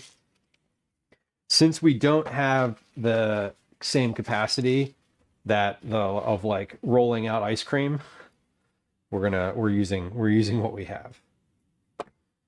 What's the hell's the name of that place? Cold Stone Creamery. This is not a Cold Stone Creamery. We don't have an ice counter, unfortunately. So if I had an ice counter, you better believe we'd be making rolled ice cream a lot more often. All right, 4-inch mark here. We're just going to roll this out to about 15. There we go.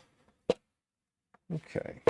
Now that is about an 11 by 11 inch square. We got 5 to 16, great, and 1 to 12, perfect.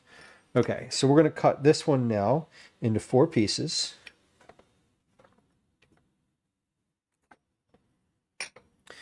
And I am going to put these pieces, well, this is kind of nice. I can take this excess flour and just like wipe it into my hand. There we go. All right, we're going to take these pieces and sort of stack them up.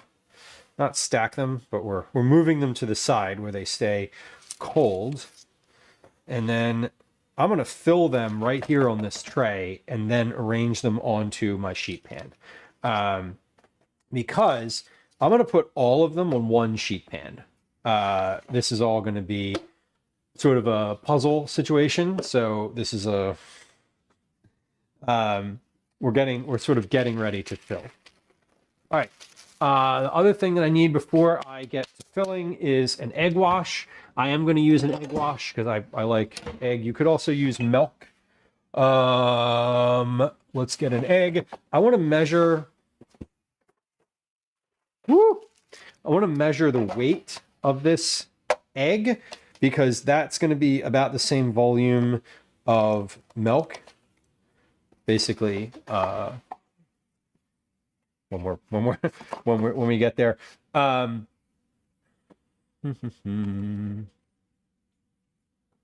Okay. Finish with that box of egg. Crack this in. So we have, what's the volume? What's the volume? How much does this weigh? Well, that is an exactly 1.5 ounce egg. That's 42 grams. That is just over 2 tablespoons of milk. If I was to make an equivalency. So I would probably just say 3 tablespoons of milk, which is what I wrote in the recipe. Perfect. Quilpy, welcome in. Happy Tuesday.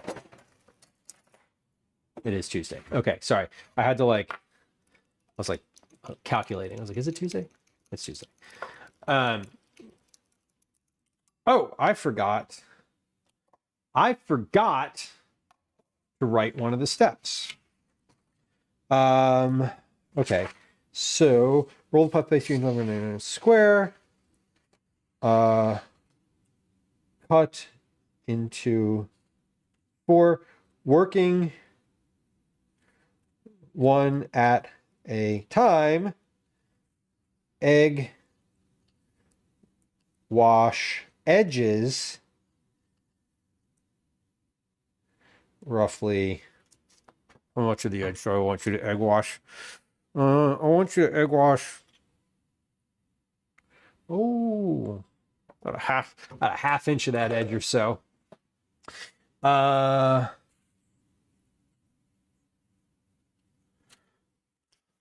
Okay, so it's important in this recipe that you work one at a time, because otherwise This gets soggy. Yeah, otherwise it gets soggy. Lonely Life, welcome in. I feel like we live in a time frame where we do our routine, the same thing, different days. Very true. I was, it was funny. I was saying to Gwen earlier, my partner's name is Gwen. For anyone who's like, I don't know, sometimes I just assume that people know things and not everyone watching knows all the lore. I was saying to her earlier, I was like, oh, I'll take Calvin, our son, to karate tonight. And she was like, oh, well, aren't you like streaming? Like, it's Tuesday, aren't you streaming late? And then I was telling her about the schedule and explaining sort of what's changing and blah blah blah. But it is funny because her like immediate reaction was like, oh, why you're not? I thought you were streaming. Like, you stream on Tuesday until 7 p.m. like all the time. Why aren't you doing that? And it was funny. Okay, so we're taking about a half a cup or so of filling. I'm putting it in the middle. This is half a cup each, and we're working one at a time. What is the note that I'm doing? What am I doing here? What am I actually doing? It's not an existential question. That is a literal logistical question. Please describe with words what you're doing. I am folding one corner of the puff pastry to meet the opposite corner, folding one corner of the puff pastry square to meet the opposite corner, and then I am pressing the edges together to seal in the filling. Okay, that is probably the shortest way I could say that. To form a triangle, yes. So I'm folding one corner of the puff pastry square to meet the other corner, comma, forming a triangle. That's what I want to say. Got it. Okay. We're gonna egg wash these later, and we're gonna cut a slit in the top of these later, but I'm forming them all at once. So now we're gonna put these on a tray. I'm gonna place these on a tray. And I know I can get all 8 of these on one tray. So I did say in my directions here, working one at a time. So I'm doing that. I also want to say that you need to keep in all of the filling. Don't they explode? Tatsu, no, they actually don't explode. Our next step is going to be to cut a slit on the top of these so that when they're baking, any steam that builds up inside has an escape. If you don't do that, then yes, they do explode. I actually found that these don't, or at least they didn't in the last test that I did, because they are already cooked. All the filling in here is already cooked, and most of it has steamed already. So there's that. Mysterious on YouTube, welcome in. This is interesting. I'm glad you find it so. This is generally what this stream is all about, is cooking and cooking. Occasionally, like today, we're working on the logistics of a recipe. Other times, I'm literally just cooking. Thursday this week, we'll be working on, we'll be making cookies from a recipe, not working on a recipe, just working from a recipe. Today, I am working on writing a recipe, so that is a bit of a different process. Only Life, you have an 8-month-old kitty. I love it. We have 8-month-old kitties together. Mine are also 8 months old. April.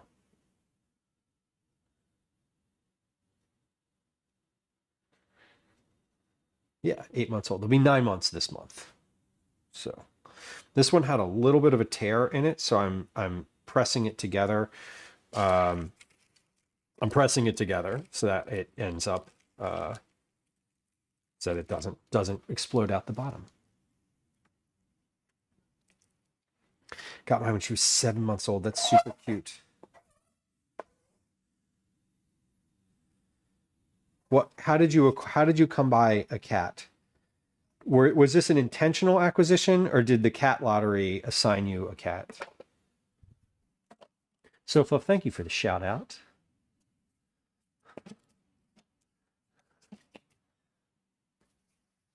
Friend of the stream, Quilpy, fellow streamer. I understand that Quilpy is going to do, perhaps at some point soon, a cooking stream. Feel free to let me know, Quilpy, if you ever have any questions about cooking. I feel like you've done it, maybe done a cooking stream before, if I wasn't mistaken. Or if this is the first one, good luck. If this is the first one, good luck. And if it's not your first one, good luck, I guess. I was like, what am I going to say if it's not the first one? Same thing, really. Okay, so I'm using a half a cup of filling for each of these, just about. Roughly a half a cup. I'm not weighing it, but I am using a half cup measure. I had to check. I'm like, is that a half cup? Please be a half cup. If that was like a third of a cup, I was going to be very upset. I wouldn't change anything, but I would go back and try. I would go back and use the half cup. I think Kristen says, is the color wheel behind you on the fridge a feelings and emotions wheel? You know it is. There's the feelings wheel, and then there's the emotion chart next to it. Which uses levels of like high, medium, and low intensity. It is a feelings wheel. We love a feelings wheel. The feelings wheel is so that we don't always use the right. We don't always use the same terminology to describe how we're feeling. I say we. I'm definitely the one who put that on the fridge, and occasionally, very occasionally, my family's like, if you tell me to go look at the goddamn feelings wheel right now. I'm like, and then I'm always like, so it seems like you're feeling angry. Are you feeling distant, frustrated, aggressive, mad, bitter, humiliated, let down, critical? And they're like, I'll fucking kill you. And I'm like, okay, aggressive, got it. Yes, but the feelings wheel is great. I think I love it all the time. A feelings wheel pillow, which you can either yell into or hug, depending on where you are in that on the wheel. So this is a bit of a slow process, I think, this part in particular. These are good, and I'm also taking a little extra time to do this. Like the whole thing, not just this step, although I am talking during this step. You got a calico. Only life. We love a calico. Calicos are so sweet. They're also, I feel like they tend to be very independent.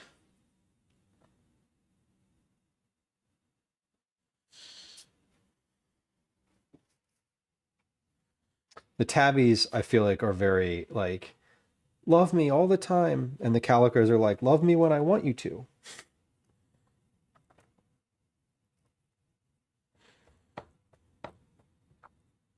So the filling is definitely, some of these are probably going to burst open because specifically this one, the filling got like caught as I was pinching it together. That's amazing. You taught a cat to do anything. I've always wanted to teach the cats how to use one of those like bathroom things, the little rings that you put on the toilet so that they can use that instead of the litter box.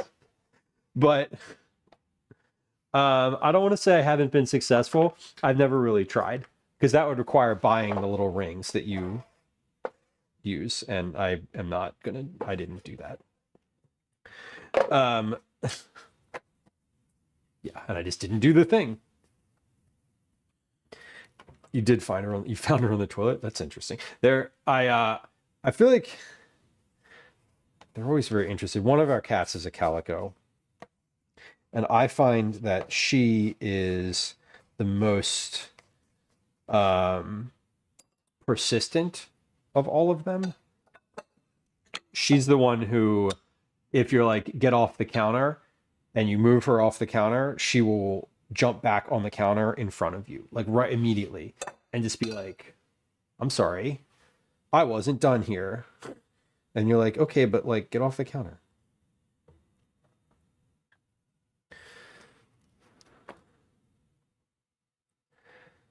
I'm also, you know what I'm doing differently from this time than last time? I have the pastry on a cold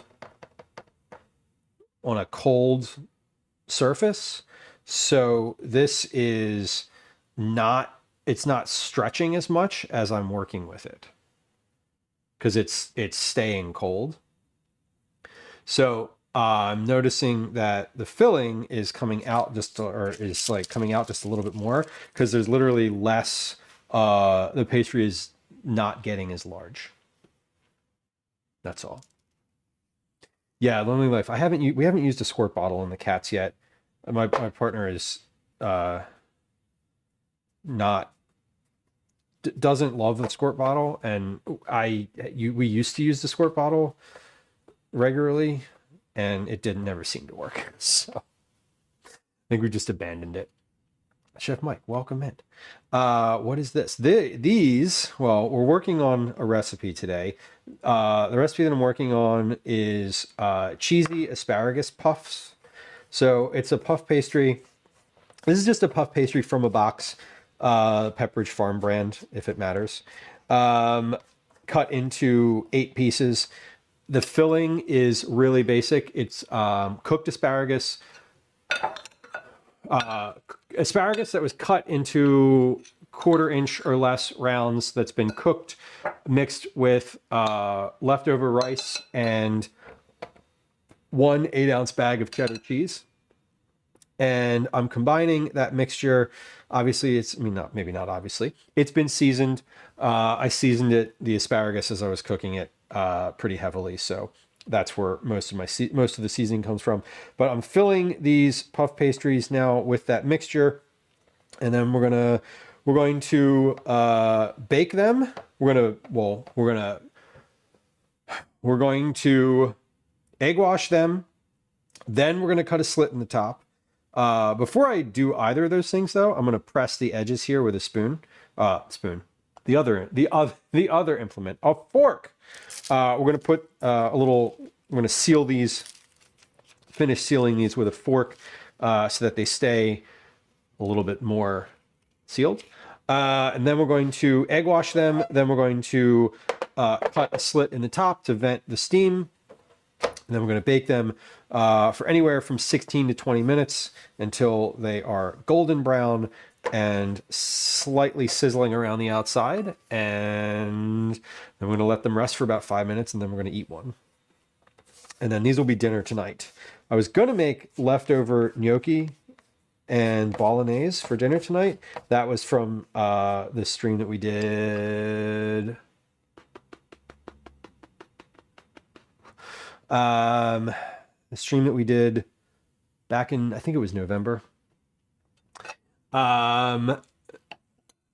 it was Joe Adultman's gnocchi making stream. I made lots of gnocchi, and we have lots of leftovers, and we're gonna make that, but I'm probably gonna make that tomorrow.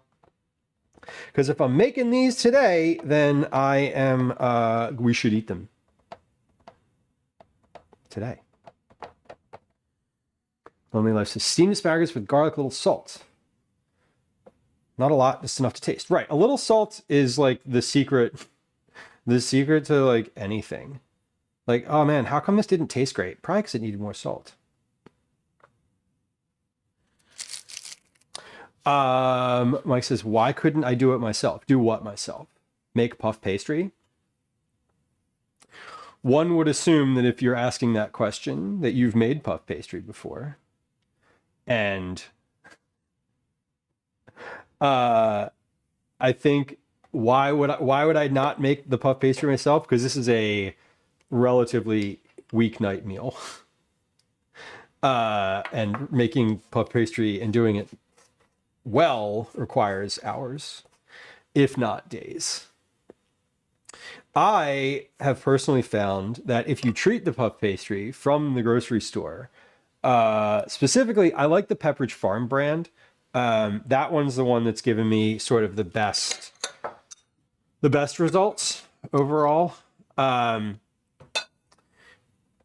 If you follow the directions pretty well, I find that I don't mind it at all. Have I ever tried rice and shrimp stuffed puff pastry? I haven't, but I definitely would. Rice and shrimp is great. Classic combo.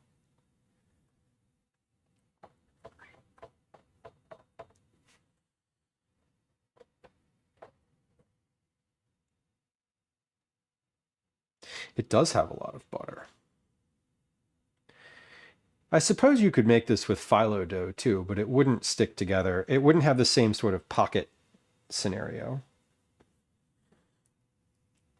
Okay. So these look good on the tray. I'm going to take my baking mat here and move this over to the sink because I'm finished with that. Then I'm going to do the next little piece here. And I'm just going to pop these in the oven. So I've taken a lot of extra time today to sort of talk through and do a bit of measuring and writing and like, let me make sure I have the right thing written down. That wouldn't obviously be happening if you were just making these on yourself. So this puff pastry turned out really well because I put ice packs underneath of a sheet pan on the mat that I was working with. So when I say turned out really well, I mean it was good and easier to work with. Okay, here's what we're going to do next.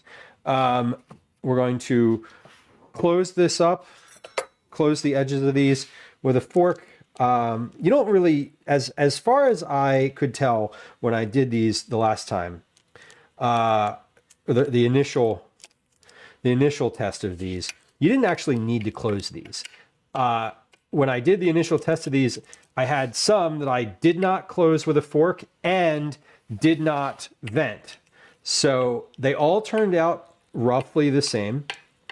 Visually, I kind of liked the ones that had the fork closing or the fork marks on the edge, just because they look a little bit more, I don't know, they looked a little more fun. Like, honestly, sometimes visually, doing something for the visual effect is a perfectly valid reason to do anything when you're cooking. Now, if it takes like extra time or uses a bunch of extra ingredients or something, maybe don't. But otherwise, like, this was just an easy thing to kind of do as part of the process. So we're going to close the edges here, and then my oven's preheated, it's ready to go. The last thing that we're going to do with this is egg wash these with our remaining egg wash. Again, you could use milk here. I just prefer egg. That's a personal preference, but it really doesn't make too much of a difference between one or the other. I know that maybe it makes a difference taste-wise in some small way, but the egg wash is really is important for the browning. So if you want these to look like that sort of puff pastry situation, like your turnovers or whatever, then you do need to put some sort of egg wash on them. So we're going to do the egg wash first, then we're going to vent. We're going to cut a little vent in the top of each of these. I'm going to do the vent second because if you put too much liquid or egg in this scenario, or milk, if you're using milk, if you put too much of that on the cut edge, it can keep that spot from puffing. Because it kind of gets it a little wet and makes the layers mash together a little bit.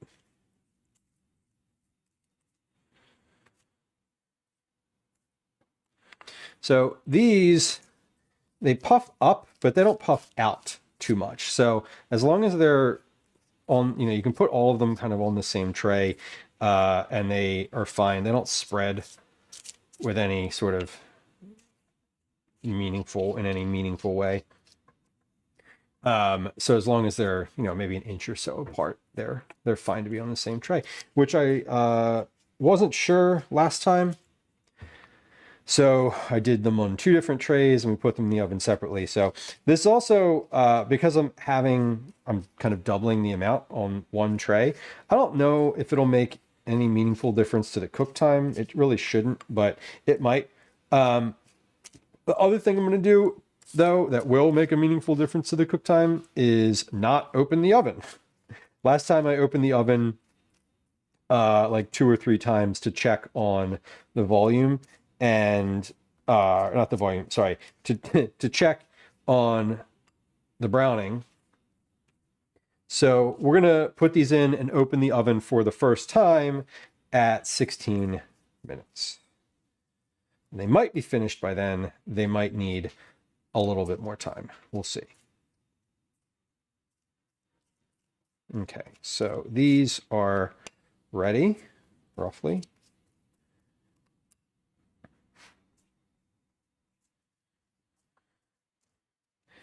Yeah, I would of course love to make the puff pastry myself. I mean, love is relative. I would probably enjoy the process of using homemade puff pastry for these. However, that is not generally an option on a weeknight for most people. What is generally an option on a weeknight for most people is using store-bought puff pastry. So that's what we're doing today. And we're going to cut roughly a 1-inch or so slit on the top of these. This is all pretty straightforward, but this is what they look like all on one tray. They're relatively uniform. So we're just going to take a sharp knife and cut a little slit on the top of here. That way, if they steam, the steam has somewhere to go and they don't explode out the side. There we go.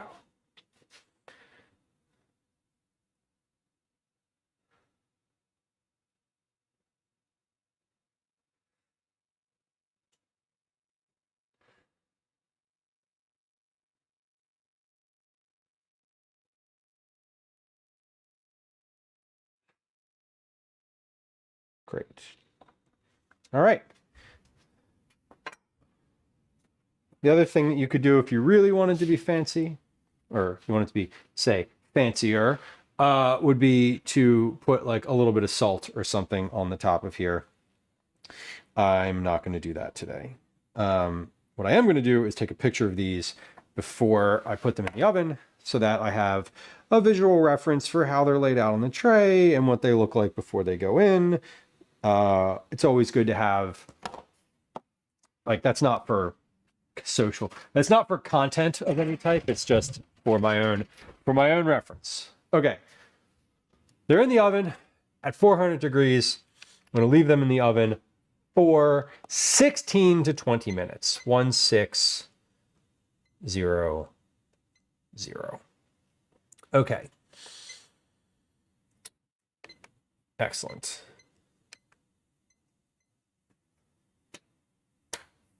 Master Splits, hello. Philly cheesesteak wrapped in puff pastry. Yeah. That would be good. And I've definitely had that before. That's like a past order, like you pass it around, not a previous. Different usage of the word past. That is a past hors d'oeuvre appetizer situation at like basically every single event in Philadelphia. Cheesesteak bites, cheesesteak puffs, call it whatever. It would definitely be good. Okay. Good. Those have about 15 more minutes.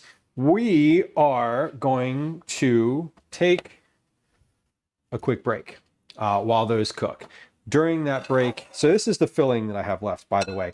I had about half a cup of asparagus added to this. I have about a half a cup of filling remaining. So I added an additional amount of asparagus past what I did last time, and that's quite literally what's left over. So makes sense. And I'm going to put that in a container in the fridge. While we take a quick break, I'm going to process these dishes. We have a bunch of dishes in the sink now. And we're also going to run a quick ad on Twitch and play 2, possibly 3 games of Words on Stream. Those ads are only going to run on Twitch. So if you don't want to hear the ads, you can always hop over to YouTube. There's a link to that in chat. And there are no ads on YouTube. There actually are ads on YouTube, just not during the live broadcast, at least not that I know of. If you're watching on YouTube and you get an ad during the live broadcast at some point, I would love to know about it, because the channel's not monetized, so I didn't think they did in-stream ads. They might. They do like making money, I've heard. Okay. I'm cleaning up the counter. I'm not jumping to an ad just yet, but we will in just a moment here. Just wiping down. Then we're going to make some, let's make some quick notes here on all of the things that we just talked about. I'm going to go back and watch the video later for the exact description of what I wanted to say about folding the things. So we don't need to do that. Okay. So I want folks to egg wash first and then cut. Bake for 16 to 20 minutes.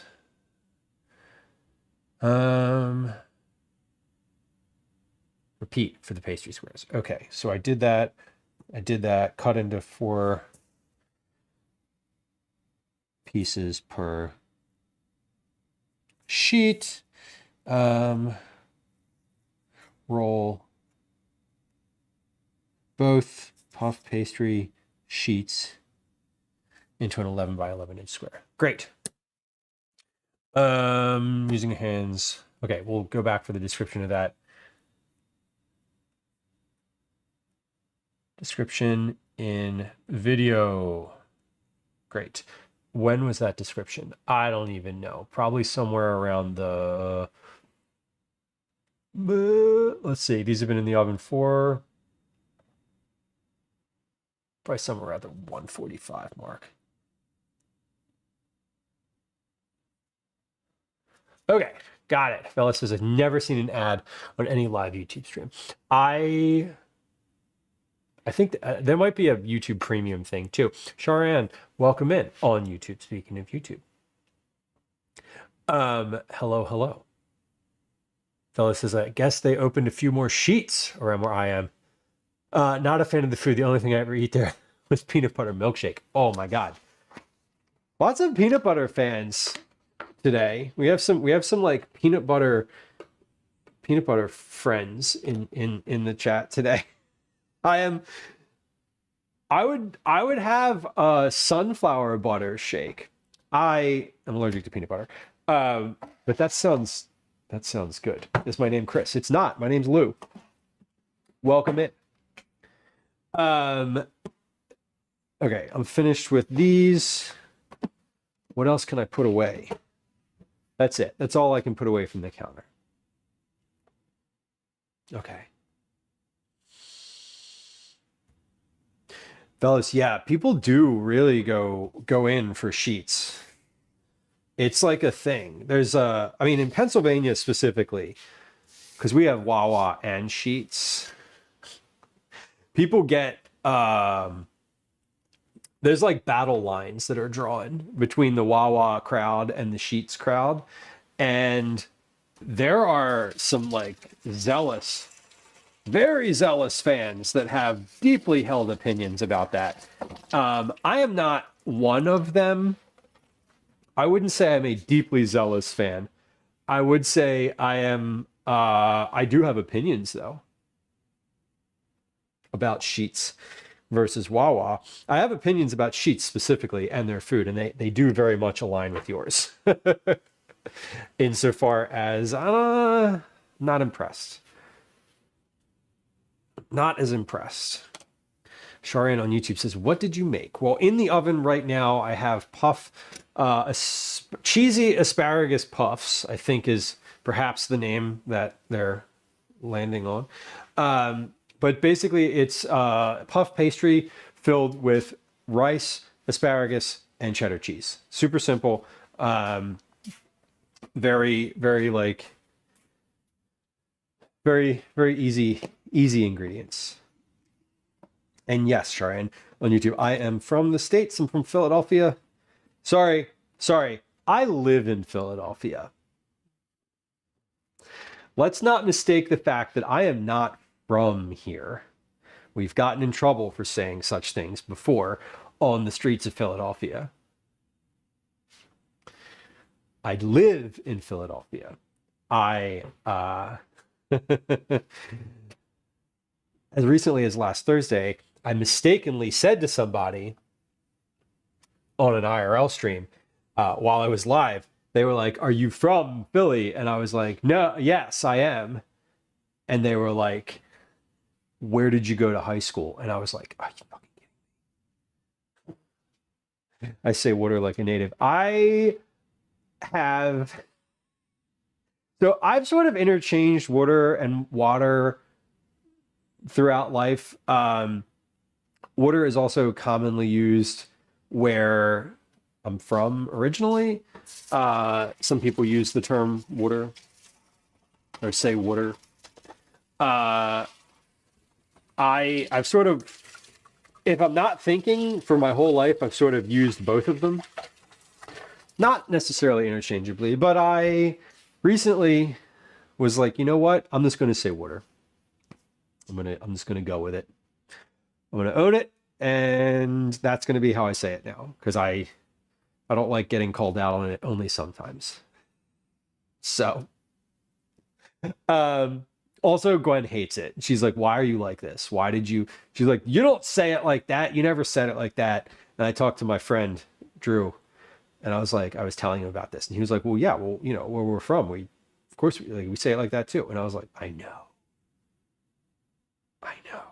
I hadn't thought about it like that. But then when he backed me up on it, and I was like, yes.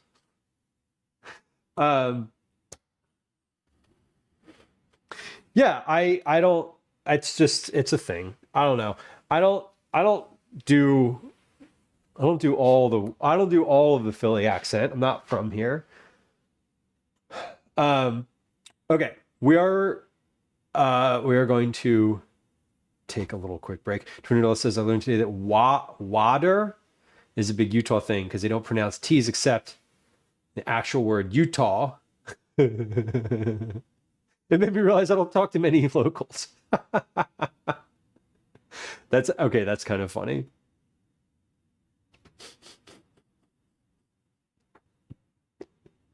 My co-parent said she was worried my daughter would inherit my pronunciation of word.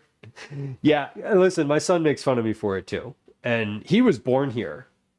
He's from Philadelphia and can always say that no matter where he ends up. Which is kind of fun. I'm glad that he can do that. That's nice for him to be able to do.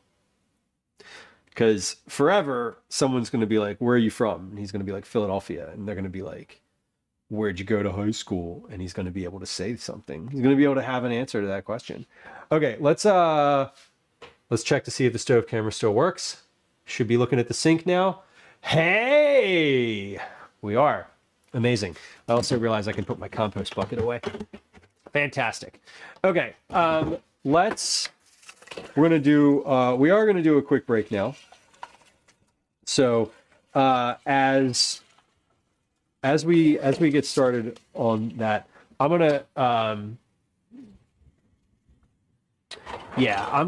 fill my dishwasher here. I'm gonna let the water heat up here for a second so that I can use it. But we're going to go on a quick break here. We got about 6 minutes left in the time to cook. About 4 minutes left. Okay, perfect. We actually we're gonna play a game of words on stream during that time. We're gonna run a 3-minute ad on Twitch. So if you're new to the channel, there is basically we run 3 minutes worth of ads whenever we take a quick break. If you don't like ads and you want to follow along on YouTube, you'll be able to hear the screen will look the same no matter where you're at, but you'll be able to hear what I'm saying during the next couple minutes if you are on YouTube. We're going to cut over and I'm just going to do some dishes real quick. So here comes a game of words on stream. Maybe. Let's see. There it goes. Okay. Hoover on YouTube, welcome in. We're gonna do a quick game of words on stream, or a couple games of words on stream rather. Again, a couple little housekeeping notes. If you're on Twitch, follows are silent. Follows are always silent. There's no alerts. There's no sounds. There's no whatever. I won't say hi to you if you follow. So if you're about to bounce because we're about to run a 3-minute ad, go ahead and hit the follow button first, and I appreciate you. Unless you want to say hi, and then we can say hi. Feel free to do that too. If you're on YouTube, we'd love it if you hit the subscribe button, like and subscribe, as they say. Okay. Any other housekeeping notes? No. We're gonna play a game of words on stream. Here that comes starting in 3, 2, 1. We're gonna run a 3-minute ad on Twitch. I'm gonna do the dishes during that time and we'll be right back. Here comes a 3-minute ad. BRB. Hi, welcome to another edition of Commercials I Hate. Okay, so we're not doing the dishes. I guess I misspoke. We are filing the dishes. I'm putting the dishes either in the dishwasher or in the dish pan as appropriate for one or the other. And then we'll be back in a moment after that. So we're filing the dishes. Better way to put that. And there are quite a few of them. I was doing a bit of measuring today. A bit of measuring, a little bit of this, a little bit of that. So lots of dishes built up. I think I'm just gonna run, you know what? I'm not gonna run the dishwasher right now because when I run the dishwasher, you can hear it on the stream. You can hear it like chugs along, and I don't want that. So we're not gonna do that. We'll run it later, but this should be ready to run in just a few moments here. That'll be it for the dishes that we're creating today, because all the things in the oven are going to be for dinner. All right. Board. We got one. Good job, y'all. Okay, as per tradition, if we are doing well on the boards, new tradition, we just started this tradition. It's never been a tradition, but as we have been establishing recently, if we end up doing well, we'll keep going. And if things go bad, then we'll stop. Or if we end up doing not so well, we will just stop. Okay, timer is up. Timer is up. We're going to check these. That was 16 minutes. I'm going to take a look at these. Not quite done yet. We're going to give these 2 more minutes.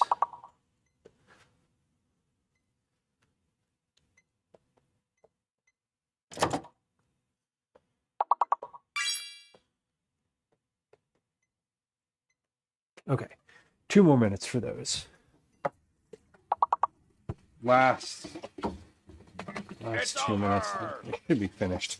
All right, welcome back. If you're on Twitch, thank you for your patience. I appreciate you. I am aware, and I'm keenly aware that the ads are annoying. I'm aware that the ads are annoying because every time I run an ad, people leave the stream.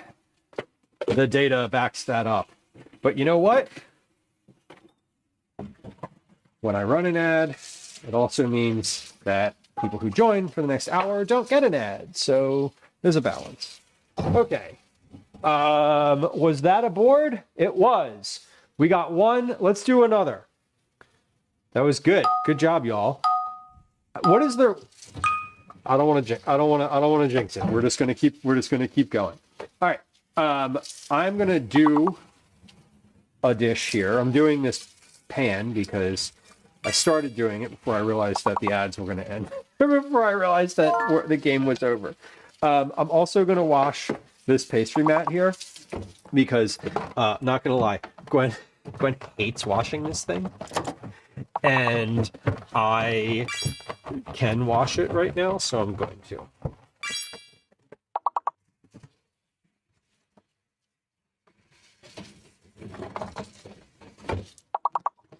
Scrub the front, wipe the back,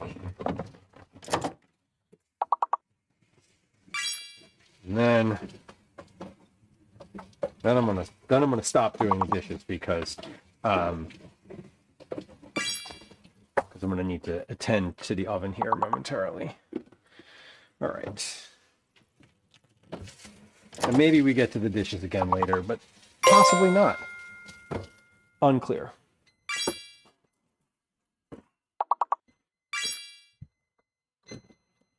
Okay, timer's going off. That was 18 minutes. Check. I'm gonna give those 2 more. Giving those 2 more minutes.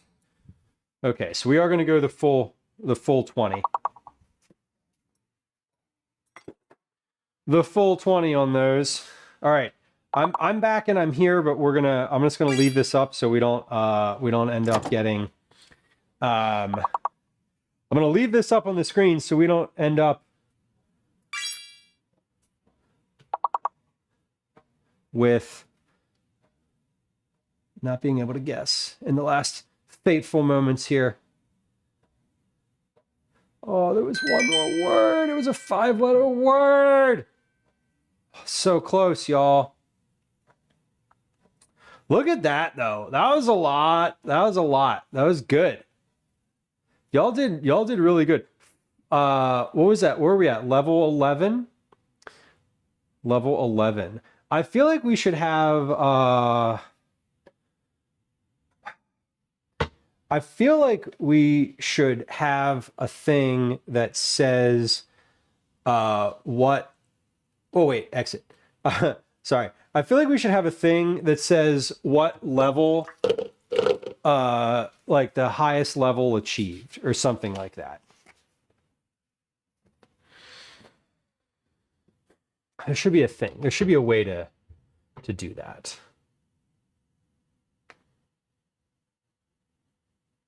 I don't know.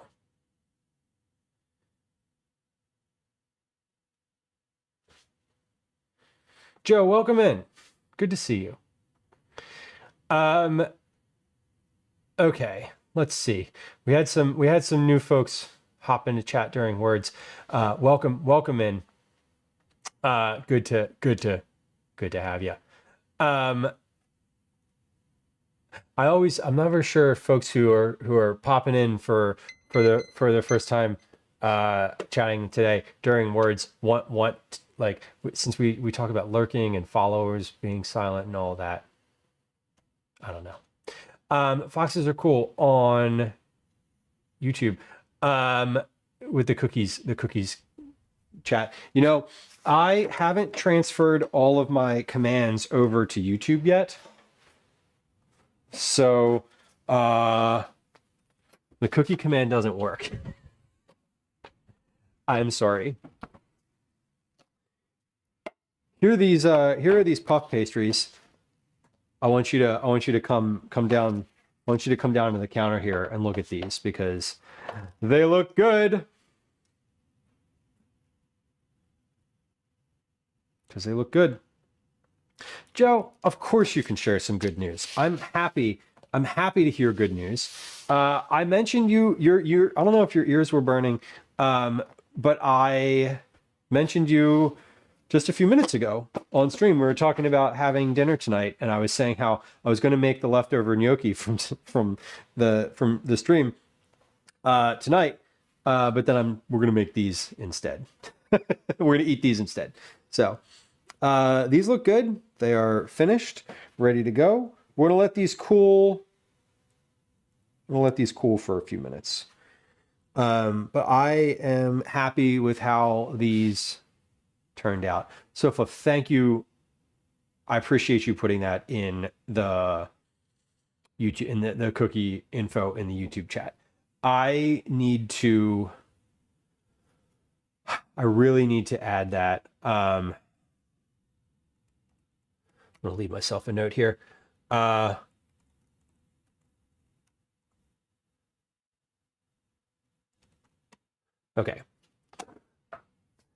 I'm leaving myself a note in chat that will then dump into Discord instead of just opening Discord. Well, anyway. Joe says, Joe, congratulations. My news is that I confessed to crush and it was mutual. So I'm seeing the one and only K Brown. That's amazing. That takes a lot. That takes a lot to say that you like somebody and that it's scary. Rejection is scary. The thought of rejection is scary. Rejection itself is not scary. Rejection is the end result of putting yourself out there in a way that feels scary. Anyway, that's not what happened, and I'm happy for you. I have happiness for you. I have happiness for both of you, I suppose. But since I'm not acquainted, since Kate Brown and I are not as well acquainted, I'm very happy for you very happy for you specifically. Thank you for sharing that, though. I'm really happy to hear that. I genuinely am. New puzzle unlocked, I suppose. Okay. Good. 9 of 12 says what's inside. Inside of these are rice, cooked asparagus, and cheddar cheese. So we have about 2 cups of cut up asparagus that was cooked down, 8 ounces of cheddar cheese, an 8-ounce bag of cheddar cheese, and cup and a half of leftover rice. It's not leftover. Is it leftover? No, it's not leftover. It's this was minute rice. It was fresh, but the recipe calls for leftover rice. You do you. Anyway, we're gonna let those cool for just another few minutes here. So it is now 13:30. So in the next hour and 45 minutes, that doesn't feel like a lot of time now that I'm thinking about it. I'm glad that I didn't plan to do like 3 other things on stream today. Sometimes I do that and then I get caught up and I don't end up getting to what I want to. Not today. Today, we have a special little project. Joe, 6 months. Hey, you know what that is? That is cookies. That means that for the January Cookie Club, which we will draw in February, that means that you, Joe, get cookies for just being a subscriber for that long, which is super cool.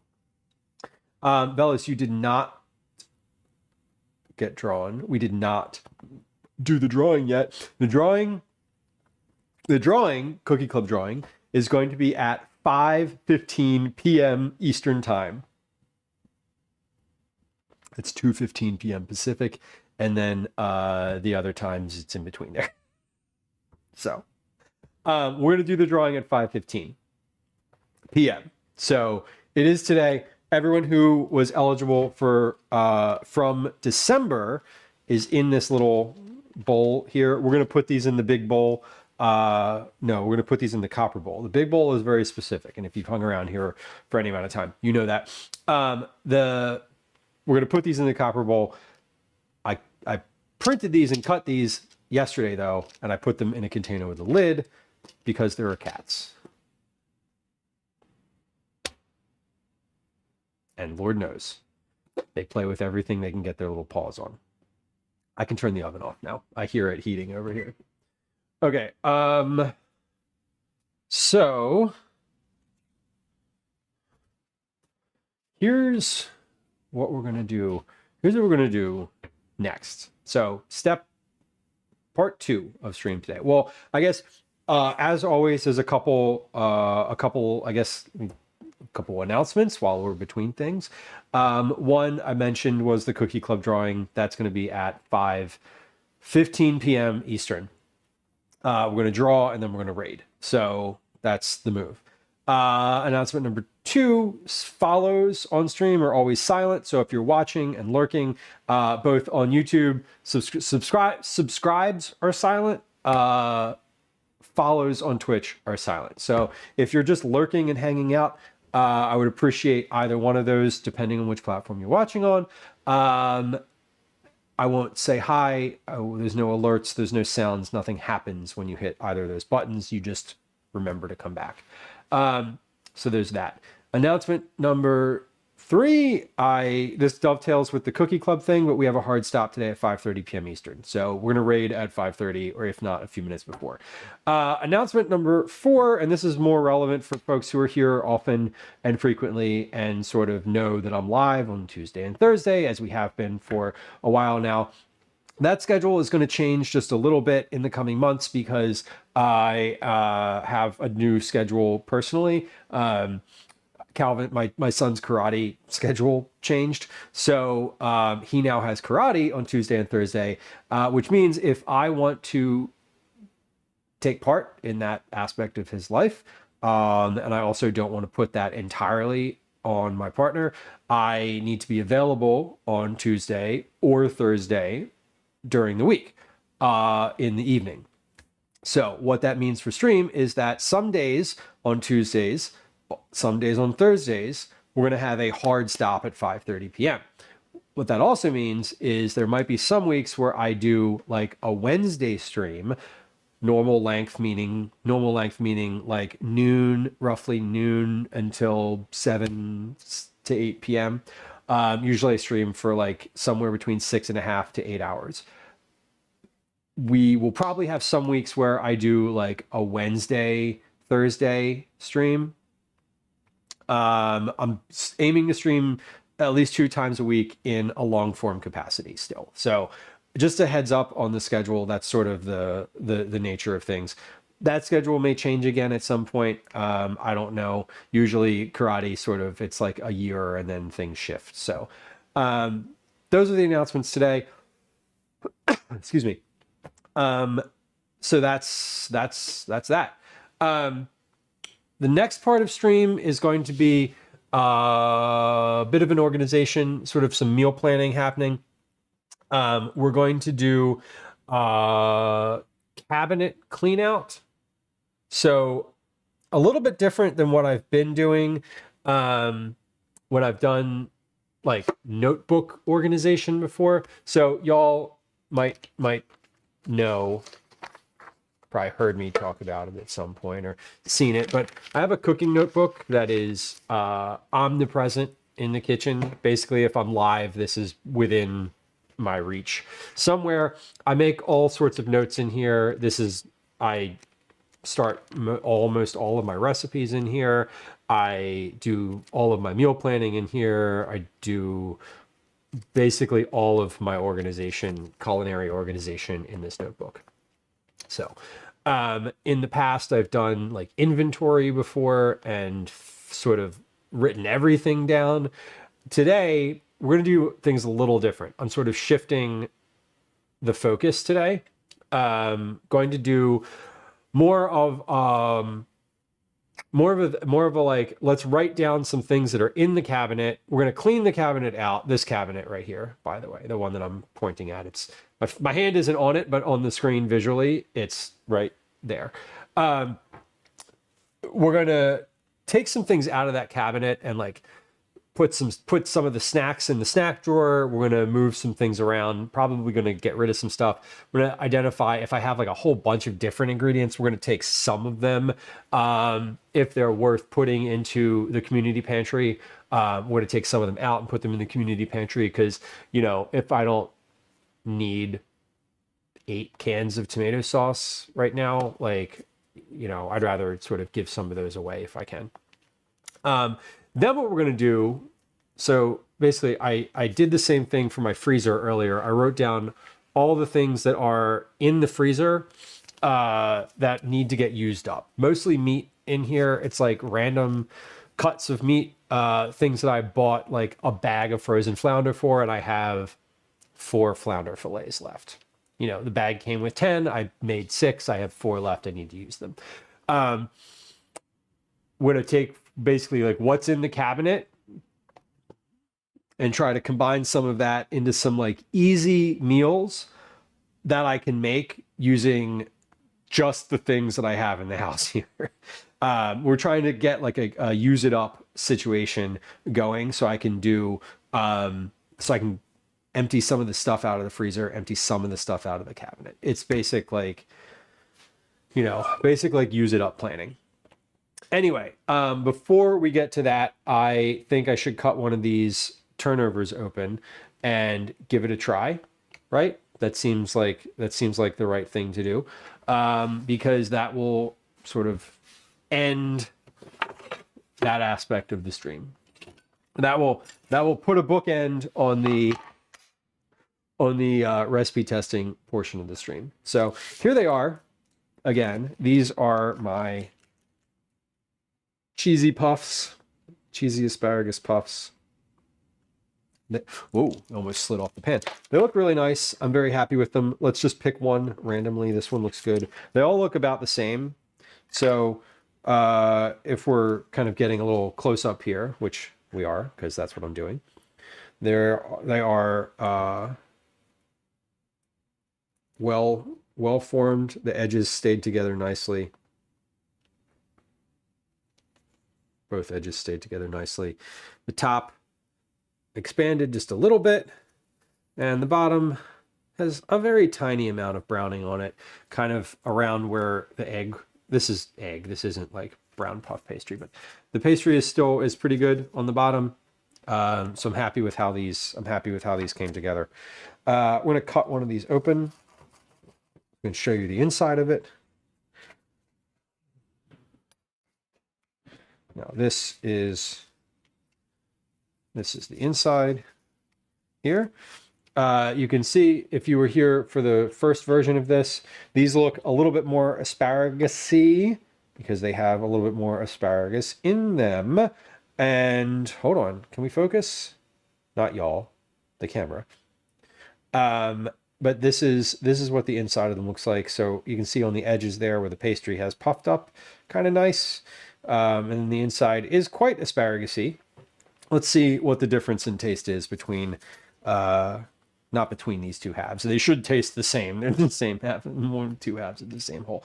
But we're going to see if these are any different from the first version. Also, I want to make sure I'm tasting not only for consistency with what I made before, but also are they seasoned? Do they have enough salt? Do they have enough pepper?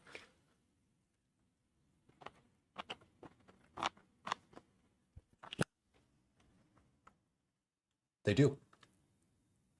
These are really good.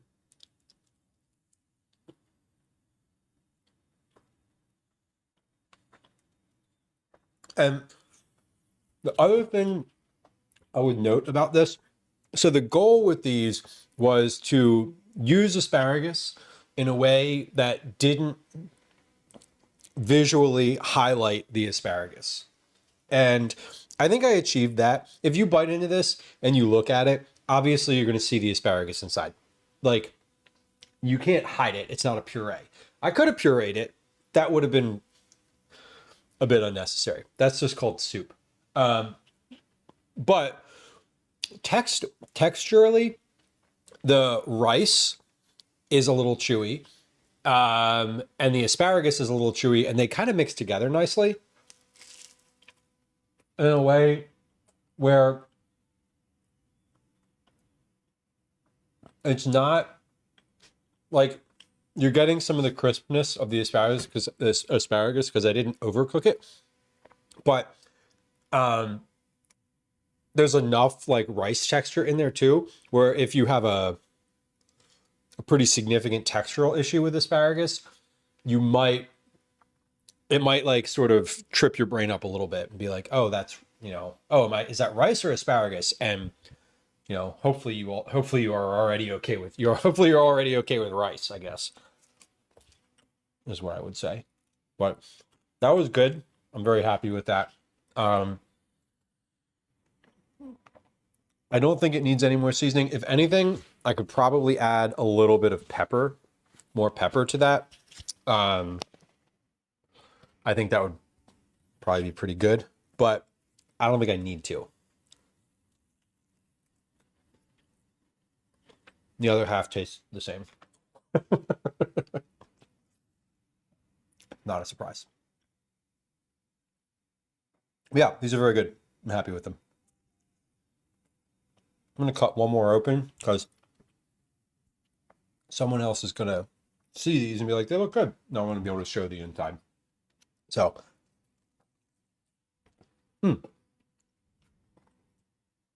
delicious. I love a filled puff pastry. Okay. So I'm going to cut one of these open. I'm just going to put it back on the tray, and then we're going to start on our meal planning. The meal planning process.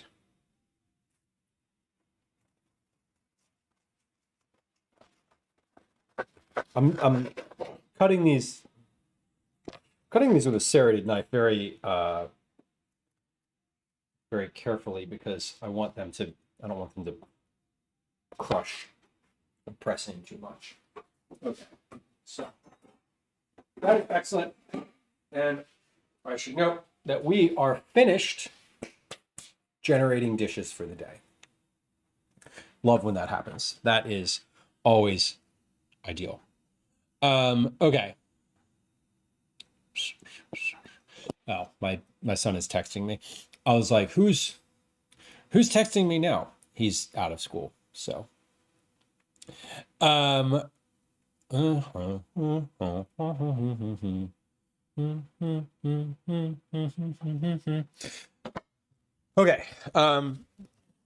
We're gonna I'm going to put these, I'm just going to put these, I'm going to leave these right here, actually. I don't need to do anything with these. These are going to be for dinner tonight. They can just kind of sit on the counter for a little while and cool down to room temperature. We're going to switch gears and move to the cabinet. I'm going to try something a little different, or not try something. I'm going to do something a little different. So this is going to take a moment or two to set up here. We're going to take this camera from the sink and use that over at the cabinet because it's a bit, because that'll be a bit easier. That'll be a bit easier than moving my main camera.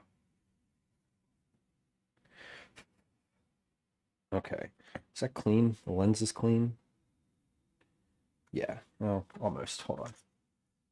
There we go. Let's clean it. We're gonna clean the lens, and then we're gonna change the wiring up a little bit here because I have a separate. It's a whole thing. So bear with me for just a second as I reorganize what's happening. Tatsu, it's summer vacay. Traffic has gone down without any classes going on. I bet. I love that. I bet that's always nice. If you live in an area that has like intensely busy like an intensely busy either tourist situation or student situation, that like the absence of either of those is amazing. I have family who live in an area that is like heavily touristy, and that is always it's always kind of funny, like in the winter when it's just like, well, nobody's here, there's no traffic, and you can go down, you can visit, and it's like super nice, and there's no you can get there quickly. And then when you go in the summer, it's like, oh, it just took me an hour and a half to get somewhere that in the winter would take me 35 minutes. All right, let's unplug this cord. We unplugged the right one. That's always good. And then I built something on my Stream Deck. Let me see if it'll work.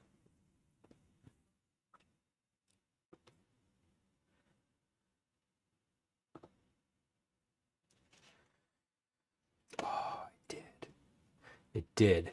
You can't tell because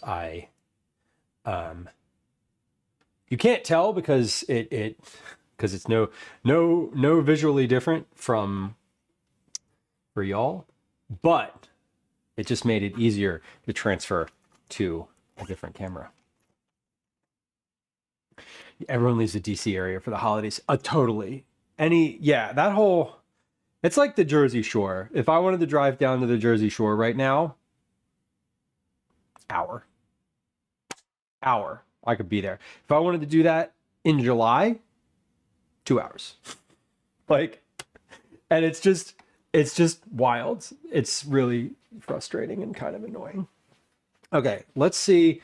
Will this camera work?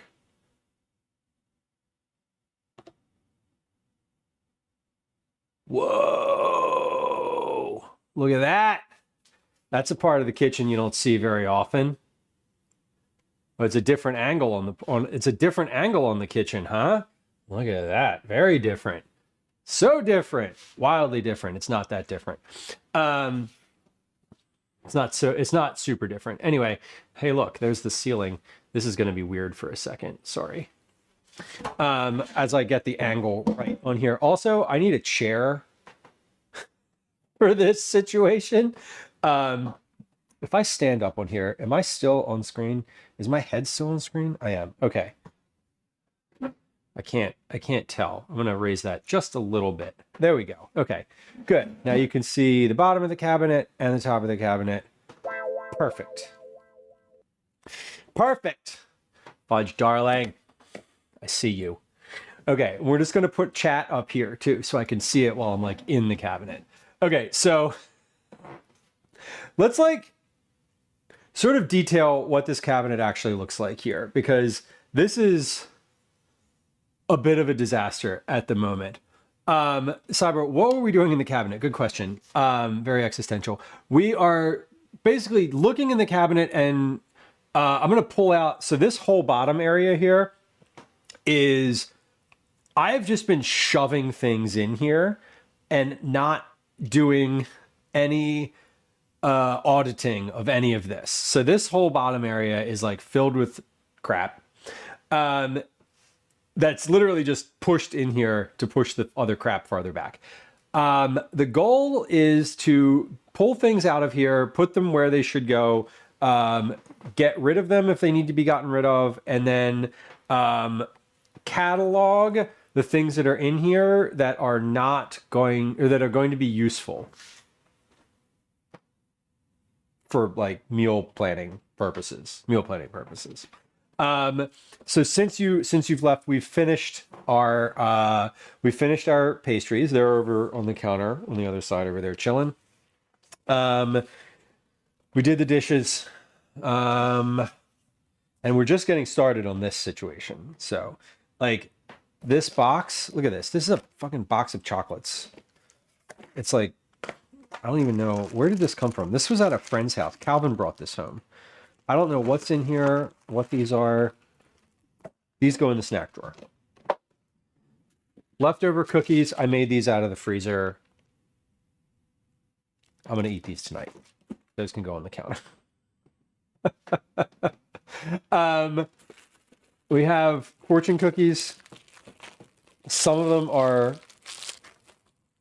just like, this is literally, these ones are literally opened and coming apart. So these are trash slash, yeah, these are, the bags are open on those. So those are, we're getting rid of those. These I will put in Calvin's snack drawer because they are still, okay. These are snacks. Fudge Darling says, this is my baking cabinet. Totally. And the baking cabinet over on the other side of the room is less of a disaster. I cleaned that out kind of recently, but it's still a little bit of a disaster. Holiday cookies. I don't know where these came from. These came from Gwen's office snack drawer. There's a lot of stuff in here that are snacks. These are sesame things that I got from Reading Terminal Market. This is like a handful of pistachios. Oh, the flax bars that I made a while ago. I forgot these were in here. I put them in and they still seem fine. Dried fruit, oats, and honey. I don't think these are still good. Yeah, they're still good. Okay.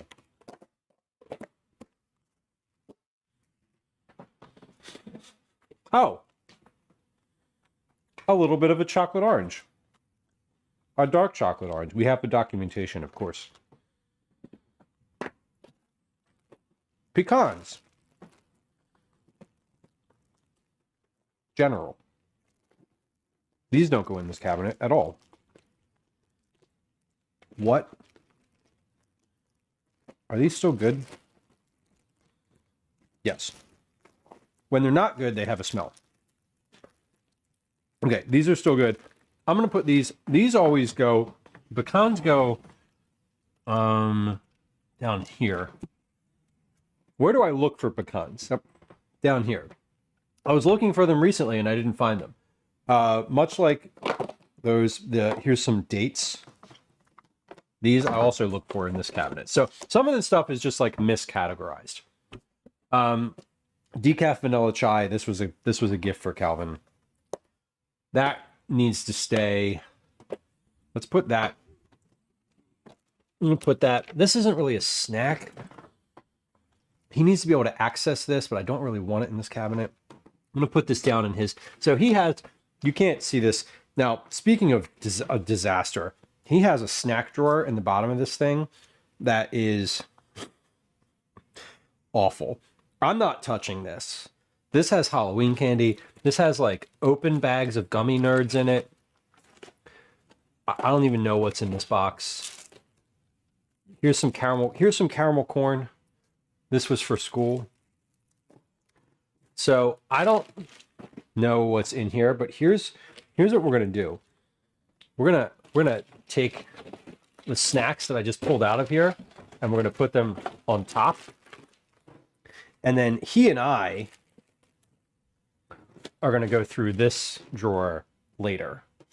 I'm not dealing with this without his input, and he's clearly not dealing with it at all. So, Tatsu, that is Calvin's. Now, if we go back years, literally years, that drawer was meant to be, it initially had little baskets with these little glass lidded glass containers in them. It was nicely organized. It was great. Now it's not. It has devolved, clearly. These are garlic butter cookies from who even knows when.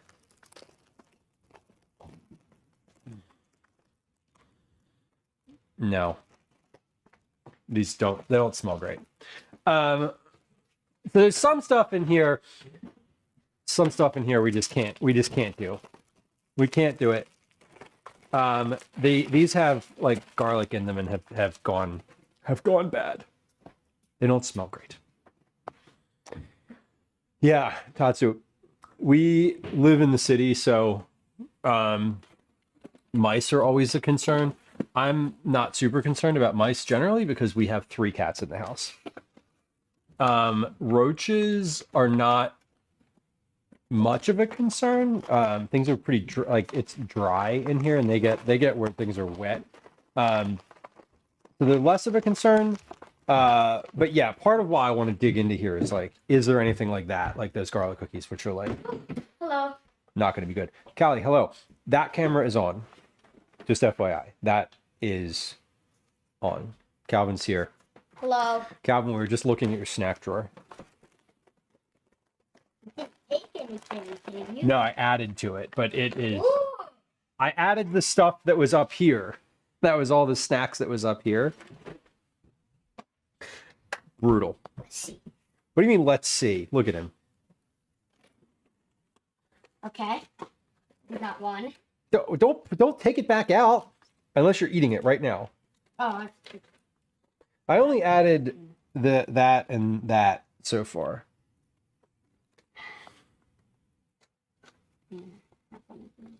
Dragonheart, hello. Oh my God, Tatsu, rats. Yeah, we don't. That's not something I'm worried. Rats are not something I'm worried about. What are these? do you want one? Yeah, I'll take one. Just gonna get rid of these.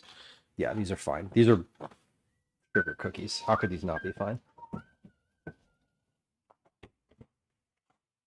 What is that? That's chocolate inside. I thought that was a pretzel rod. I thought it was a marshmallow rod, No, everyone was wrong. Okay. but it's very good. These are good. I wish I didn't known that. I would Do have you want eaten to these bite? earlier. This is really good. Do I want to bite? No, I'm good. Thank you though. Yeah, Sofa, thankfully I've never seen a rat in here either. I can't imagine. I'd be horrified if we saw a rat. But oh, look who's here.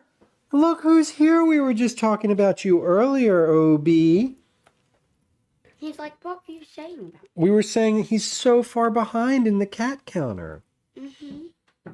He doesn't come on stream as often. 35. Command cat counter. Look at him.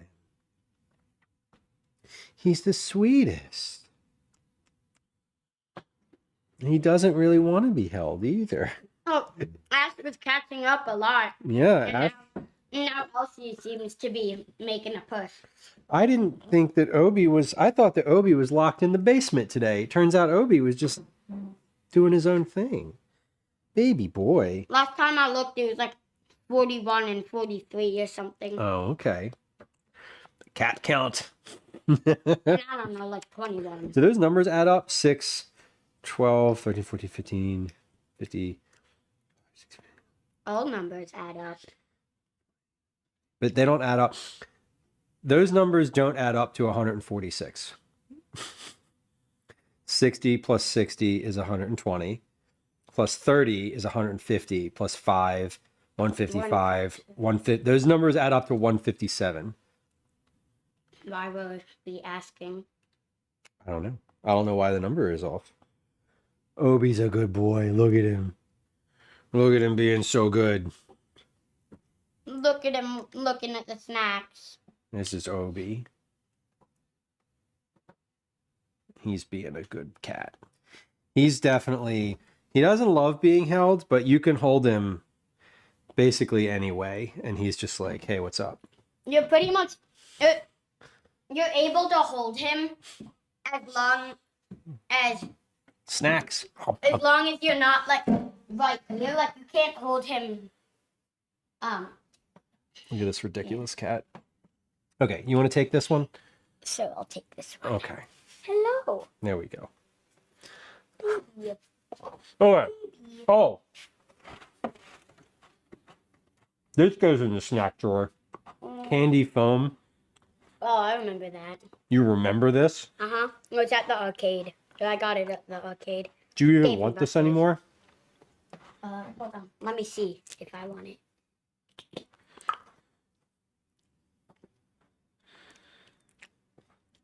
Don't point it at your face and push it down. No, don't point it at me either. Fuck.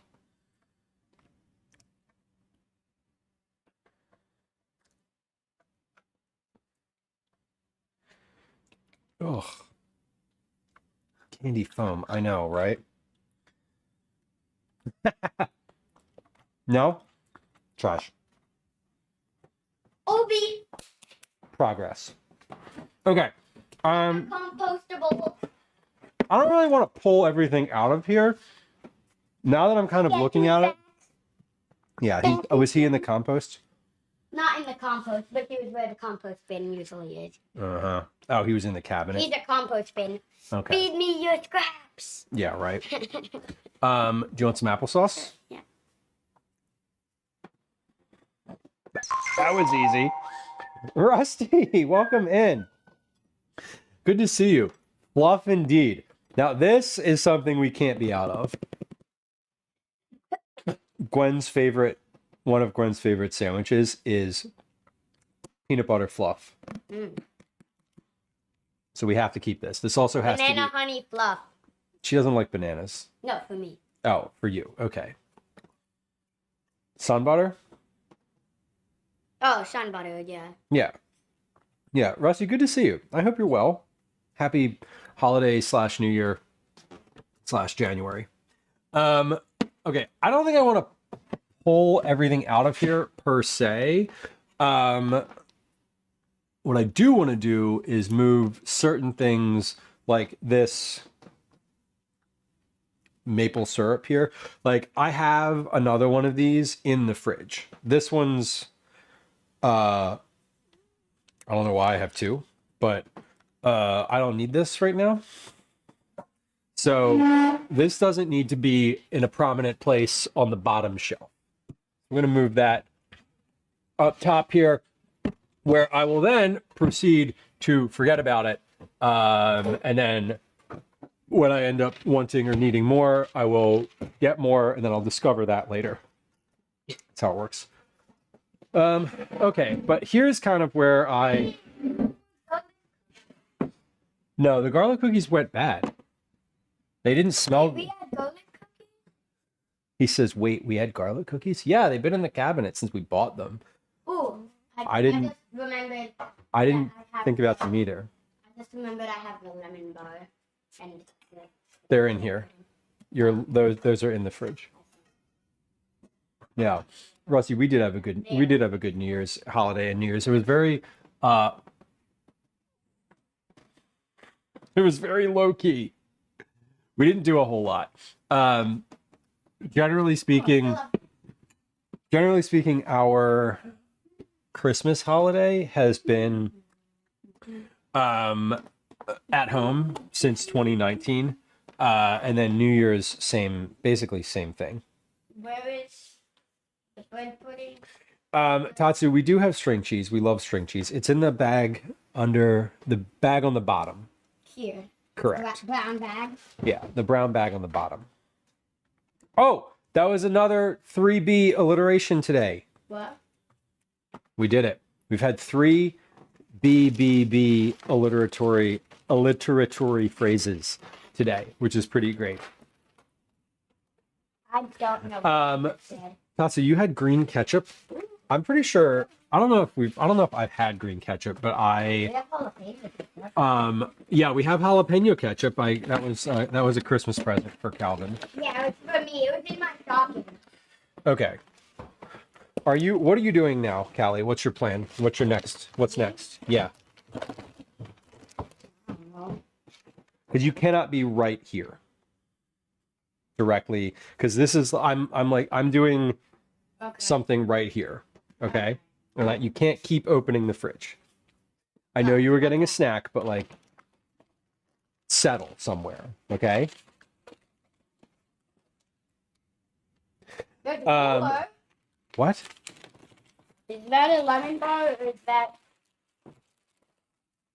That's a cookie. Oh, that was your pistachio swirl. Pistachio swirl cookie.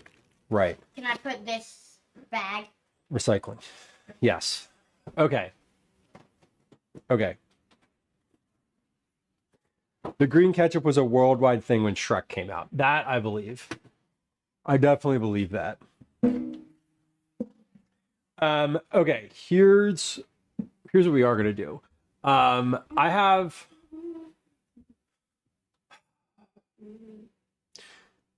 how do I want to do this? I just want to get all my cans in one spot. I think that's like what I want to do, because I've got cans on the bottom and cans in this middle area. I know that I don't need, so I'm also going to move some stuff out that I'm definitely not going to use, right? Like if it's not expired, let me check and see if it's expired. So if it's not expired, yeah, I'm not going to use that. And we're not putting that in a food pantry. We're not. If it's expired, we're not donating it no matter what. If it's not expired and I know that I'm not going to use it, I might put it in our local pantry.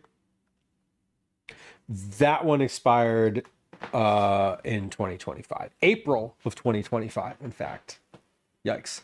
Okay, this is still good. 2027 pizza sauce. Okay, we'll keep that. But I do want to get all of my cans sort of on this shelf up here. DJ Harley, welcome in. Hello. Hold on. What do I want to do?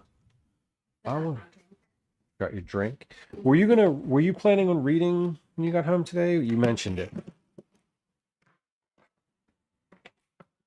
You mentioned it, and I am mentioning it. I'm not compelling you to do anything. I'm just mentioning that that's what you said you were going to do.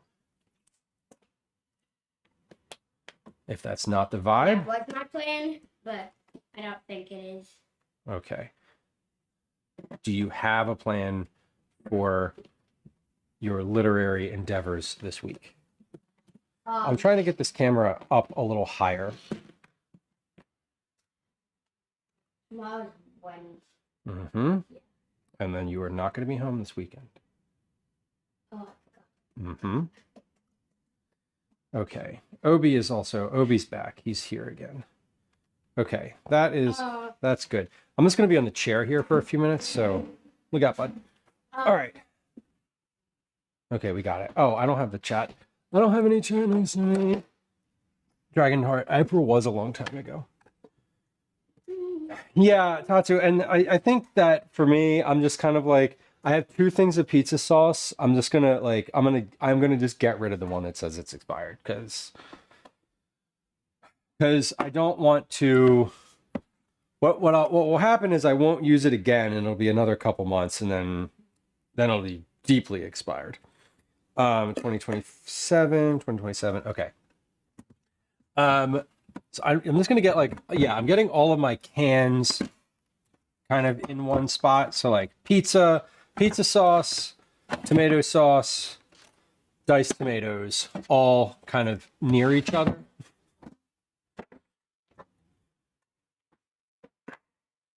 And then some of these things, I'm not going to use. I'm definitely not going to use. All right. Pumpkin, lentils. Okay, so I got tomatoes, the tomato area, evaporated milk. So evaporated milk expired in 2024. I think we can get rid of that. Just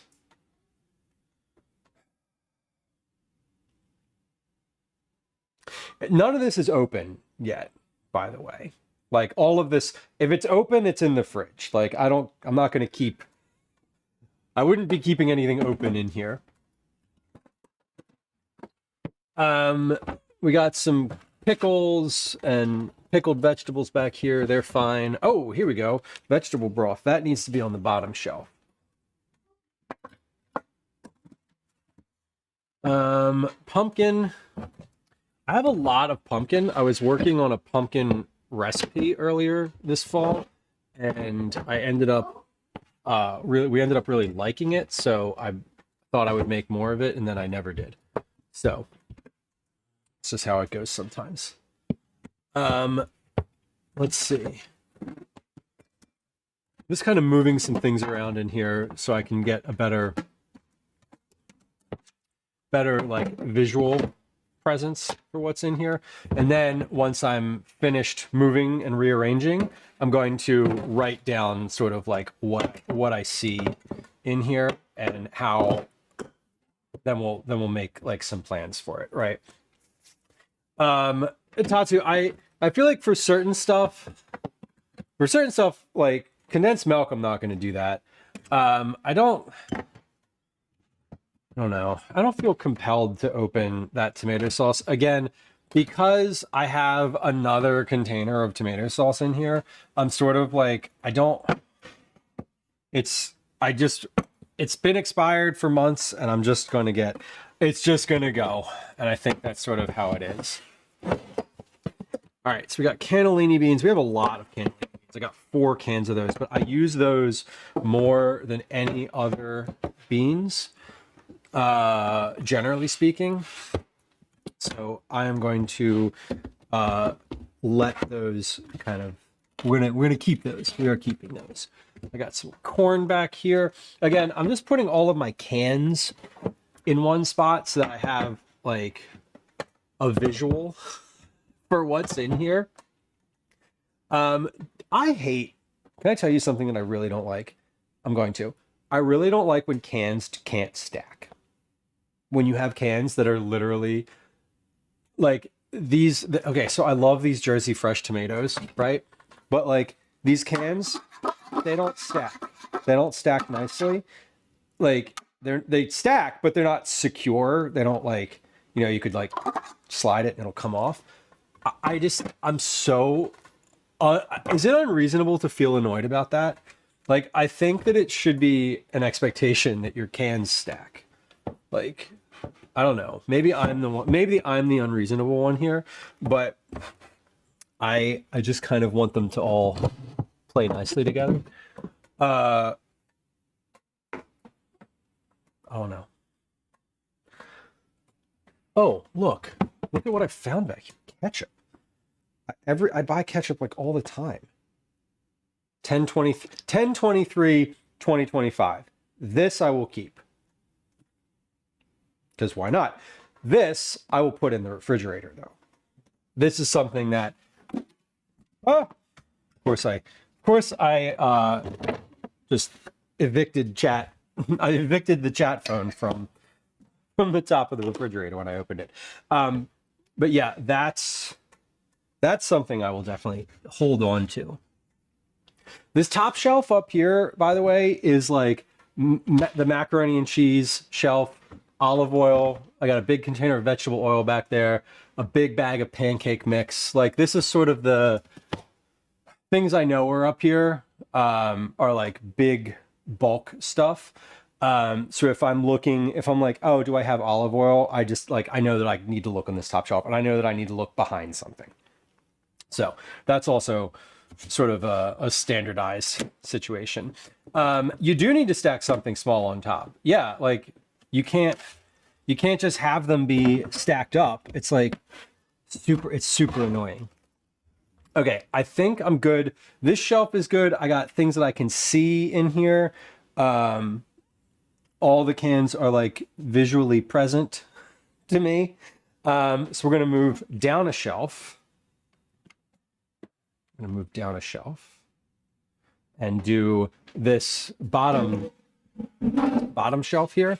Now I have some other cans down here, but these are not vegetables. We have pineapple, and then I have some mandarin oranges on this shelf, which is random. But I was working on a recipe that called for both of those things recently. Not recently. It wasn't that recent. Speaking of not that recent, when did these expire? 2028. Perfect. 2028 is not soon. Soon enough, but not that soon. Okay, so let's put all like the fruit stuff. Fruit stuff goes on this side. So we got applesauce, we got pineapple tidbits, maraschino cherries, mandarin oranges. Other things that can go on this back shelf. Let's see. Sesame, we got tahini back here. Vegetable broth. Fluff needs to stay up front. And then I have a bunch of stuff in here that's sort of like dried packets of things. I've got dip packets and broth packets, soup packets. That was also from a recent recipe. I have wild rice and mushroom soup mix, like pre-bagged mix in here. Bunch of Jell-O packets. What even is this? This is Gwen's. Vegan mullein leaf something, some sort of supplement. I don't know. We're going to leave that there because if she put it there, then she's expecting to find it there if she ever looks for it again. The Jell-O packets, though, they're all stacked weirdly on the side here. I'm going to stack these vertically so I can see the labels, and we're going to put those all the way in the back. They don't really go bad, and they don't need to be falling all over me up front here, as they often are. Applesauce. This applesauce we're going to put in the snack drawer, the aforementioned Calvin snack drawer down here, since he seemed to be interested in that as a snack as recently as like 20 minutes ago. Okay, this already just looks much improved from where I was at 30 minutes ago. So come on up here. We have a shelf. We have a can shelf, which looks quite a bit nicer. And then a lower shelf, which is slightly emptier than it was. I moved two cans out of here to be gotten rid of. I had four cans of peeled / crushed tomatoes. So I'll put one of those in with I'll put one of those in one of the pantries, our local pantries. Now on the bottom shelf here, I'm not really intending to get too into this because these are pretty organized. I did these pretty recently. Caretaker, totally. I try to do this.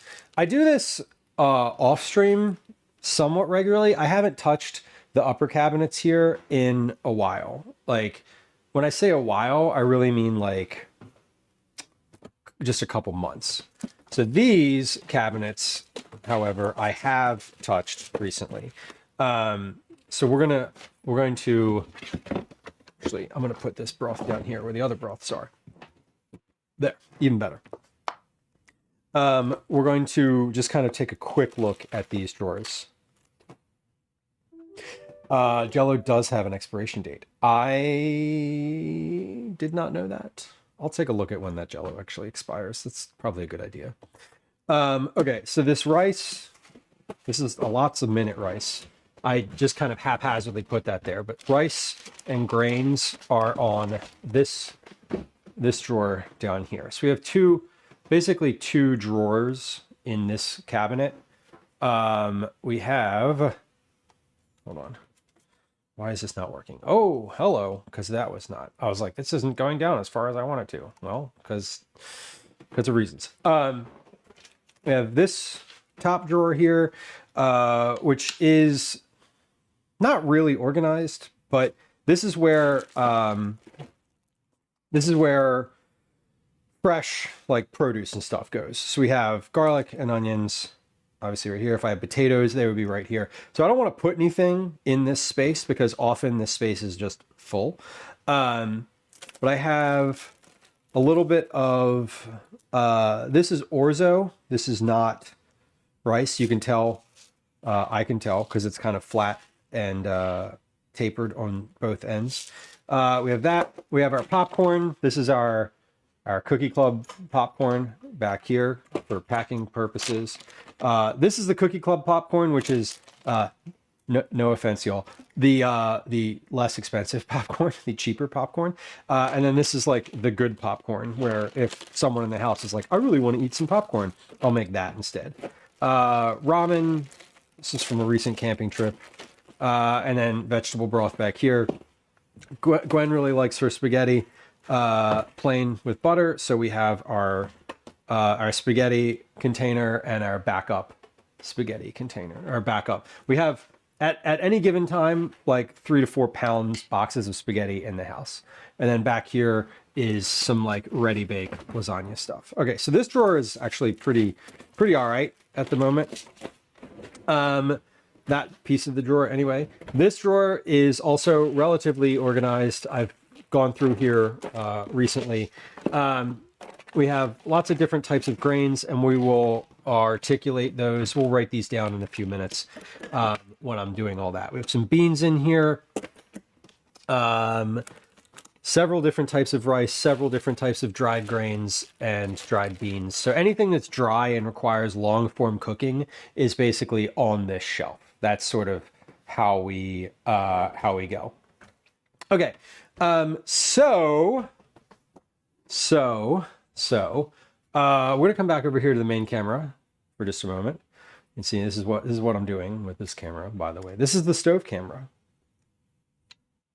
I just have it on a tripod at the moment. Moon Dies, organizing the pantry is like one of my favorite tasks, activities. Very, like, honestly, it is super gratifying to sort of go through everything and make it into a nice tidy pile, if not actually anything else. Pies Born, welcome in. I like your name. We can be friends. I'm also a dad in the Philly area and into food and cooking in urban spaces and outdoors. I am also into all of those things. I do a lot of cooking. That's what all this stream is about, is literally just cooking. We do some occasional IRLs out in the world, but mostly cooking from my home here in Philadelphia. I live in the city and I mostly walk everywhere. So urban spaces are very important to me as well. Welcome in. It's nice to have you. And thank you for your bits. I appreciate you. And it is good to see you. Tucson, hello. Good to see you as well. Welcome in. Happy Tuesday. Okay, now is when we get into the cataloging of what's in here. And sort of now that I've organized the cabinet into like, hey, beans, vegetables, grains, blah, blah, blah. We're going to write down some of those. We're going to write down those things, like what's available in the cabinet. And then we're going to try to put together a couple like straightforward meals from that, so that we have a couple easy things that I can just like weeknight, 30 minutes, 45 minutes, turn the oven on.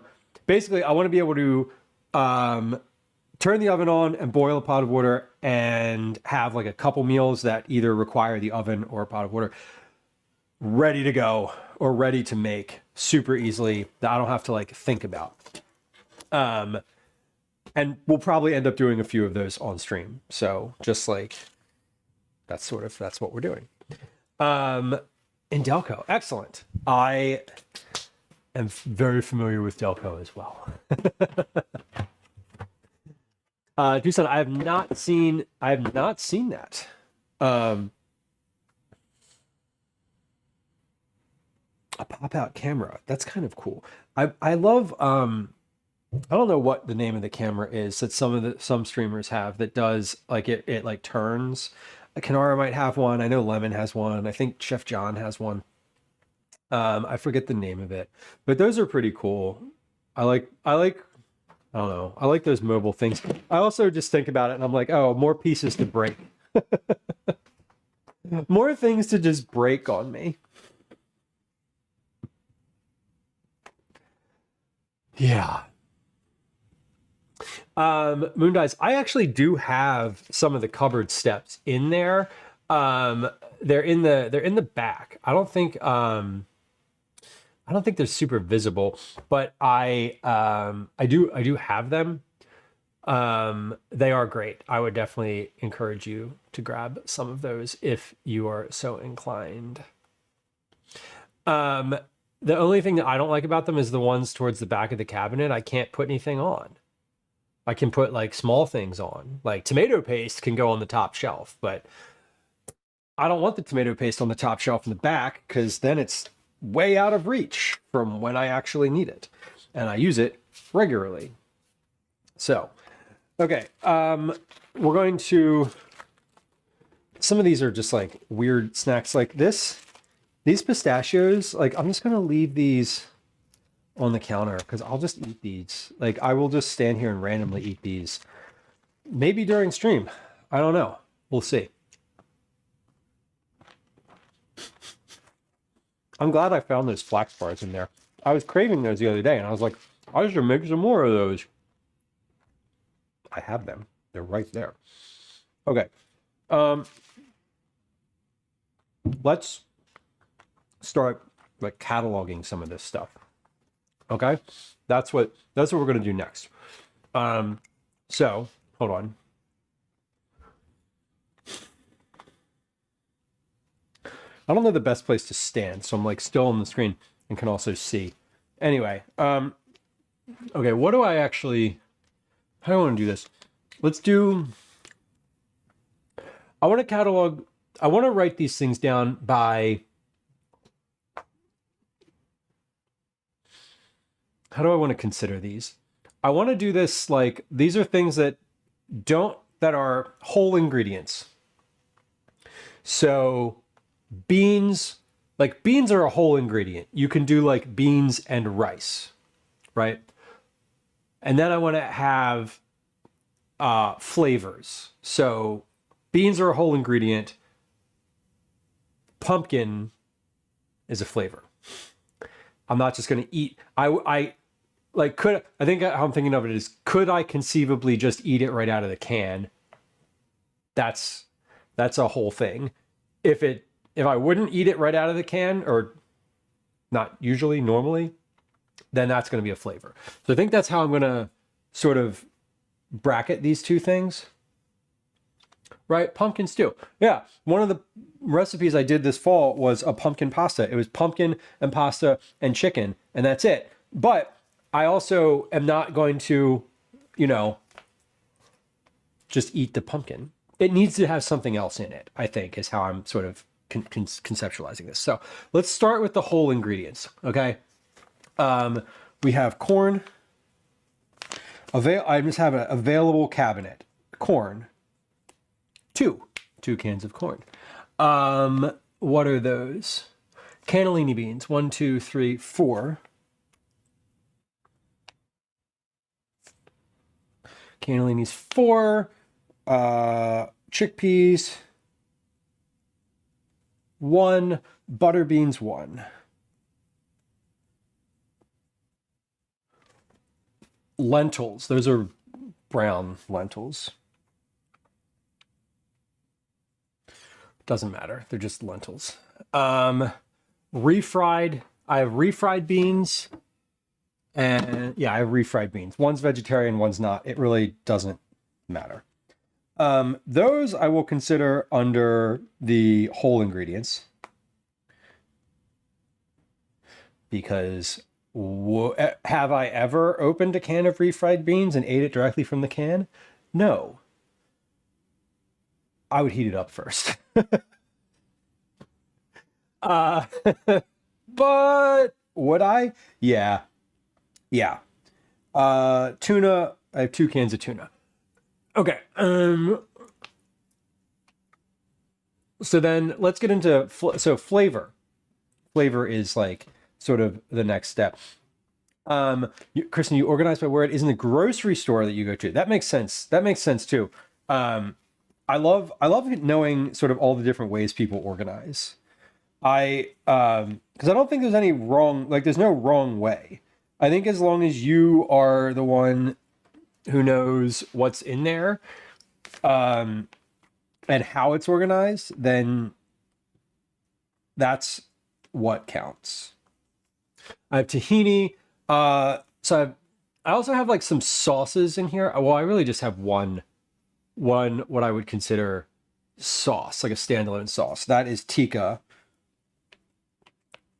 So I'm just going to put the tikka under its own category, because like tahini sort of requires other flavors. The tikka is a pre-cooked, ready-to-eat sauce that I could just add to chicken and rice, which is like definitely one of the meals that I'm going to write down. But then we have crushed toms.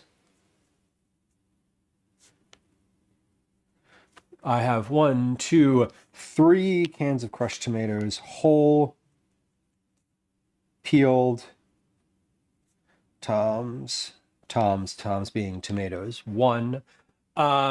Pizza sauce. I have 2 things of pizza sauce. 1 canned, 1 jarred. I have pumpkin. What did I say? 4 cans of pumpkin. 4 cans of pumpkin. I have 2 cans of rotel. I have there's some various other stuff back there, like pickled carrots.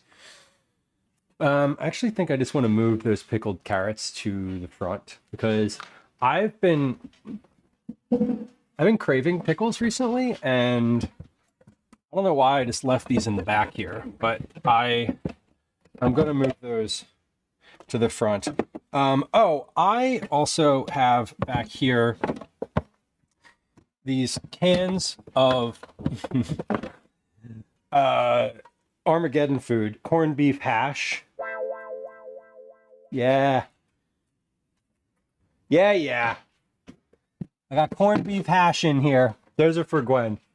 We're not going to eat. I won't eat those. I mean, I would eat those. I would eat those, but I'm probably not going to make them. I'm not going to make them. They're not part of today's consideration. And then something fell back here. What is this? Oh, bouillon. Yay. Okay, cool. So we have... Let's just, you can push all these cans a little bit farther back now. Cannellini, got garbanzo, got butter, sweet kernel corn. Whoa, damn it. Just throwing stuff everywhere. Hold on, let me make sure that's not under my foot as I step down and disaster strikes right here on stream. Okay, move those carrots to the front. Did these expire? Probably not. If there's no expiration date, that means they're not expired. I think that's the rule. Oh, May 2026. Perfect. Good. I'll just eat those in a fit of pickle cravings. And then the bouillon, we're just going to keep down here. Okay, let's keep moving. Let's keep moving. Anne says, I don't have a pantry. I have a bookcase in the dining room with dry goods.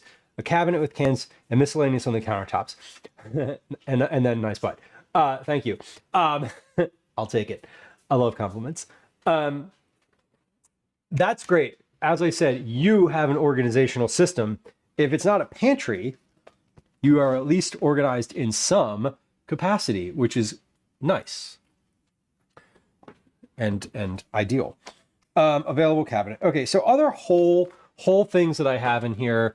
I have mushroom soup. So there's like some weird stuff that's not a can. And then flavors, we have bouillon, gravy packs.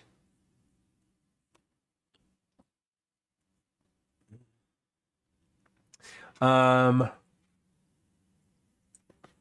I have pineapple. So I have some weird fruit. Pineapple, orange, cherries. I should just make that maraschino or that rosemary salad again. And then, oh, for sauces, I have garlic Alfredo too. Great. That's it for the cabinet, for this cabinet. It drives you nuts. Fair. That's also fair. This is admittedly, I would love if I had I would trade the cabinets. I would trade sort of I would trade not all of the cabinets, but I would trade the number of cabinets I have for one larger area. So I'd rather have all this stuff sort of in one place. Like I have a baking cabinet, which is on the other side of the room. I have like oils and stuff like that in this cabinet. I would love it if there was like, you know, I think everybody is like, oh, I wish with one small change, things would be better, right? I'm not suggesting that there's, you know, I'm not suggesting that this is not good, but it is, you know, I think everyone has a way that they would organize things a little differently if they could. I think that's I guess what I'm getting at. So let me look down the bottom here. We also have white, jasmine, mixed, and then what kind of rice is this? This is like a nicer, this is like a sushi rice. Short grain. Short grain. So these are all like, I'm gonna catalog some of the dried stuff now.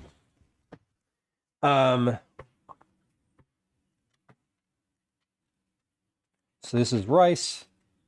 Then in this box here, we've got, this is millet, and the rest are beans. Oh, millet and farro.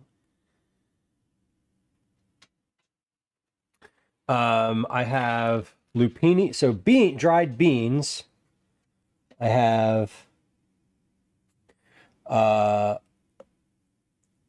lupini beans, which I haven't made because they take like a week to soak, which is annoying.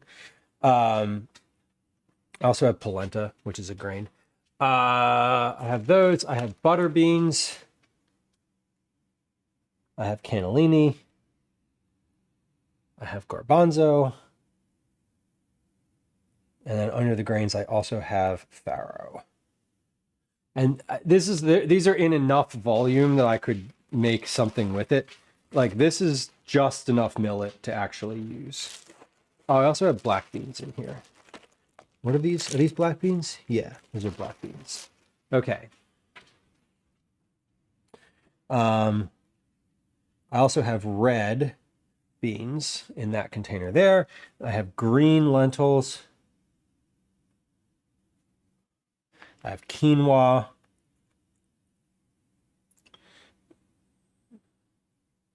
And that's it. That's it for that shelf. I also usually have pasta on this shelf, but I haven't had any pasta in the house in a while. I do have spaghetti though.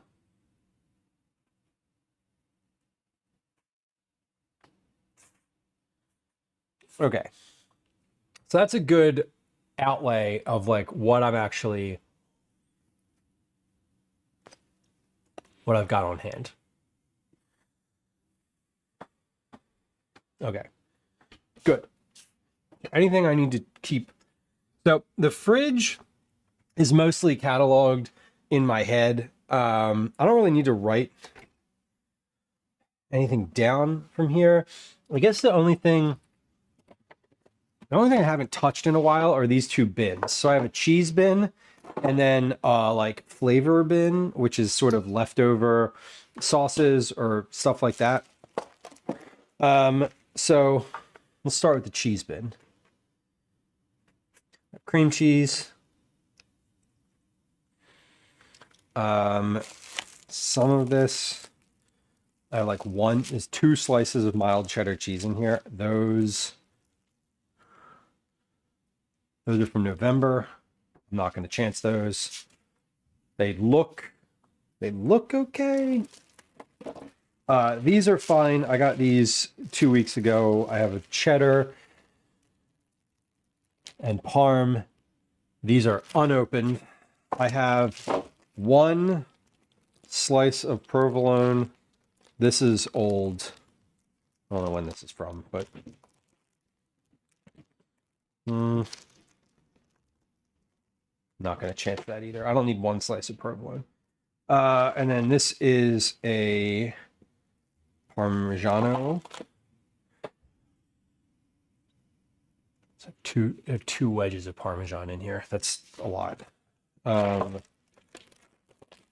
These are just pepperonis. I don't need to catalog those. Oh, this is leftover cheese from Thanksgiving. We're good. Okay, cool. So, like I said, we need to clean out just like a little bit in here. But the cheese and the flavor sections are good to just at least put an eye in as I'm organizing sort of the refrigerator holistically. Okay, so this is like the flavor bin, for lack of a better term. Mostly I know what's in here, and this is all fine. I have white miso, gochujang, bouillon. These are all good. I know that. I'm not worried about them having gone bad.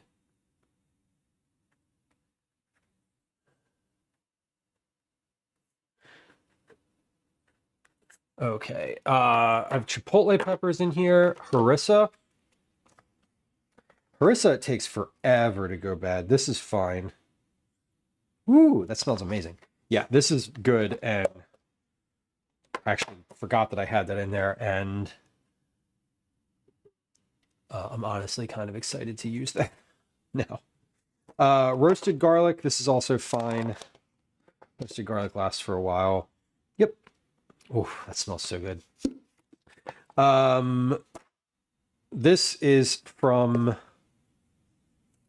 Christmas. This is a fresh berry compote that I made. This is fine still. This would be okay to just put on some toast.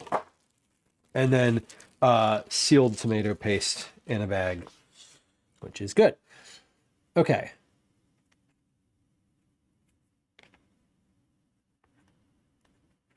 Beautiful. All right, so now that I know what I'm working with, which is quite a bit, more than I thought, honestly, and I'm a little I feel a little bit embarrassed that there's like all this stuff in there that is I just haven't used, that because I enjoy cooking and I like digging in the fridge, but I haven't made a sort of like I haven't made like a use it up meal in a while. I've been doing a lot more like actual recipe work and like focused cooking. I've been cooking from recipes a lot recently. So let's kind of look and see what we could do with some of this. So I want to start, excuse me.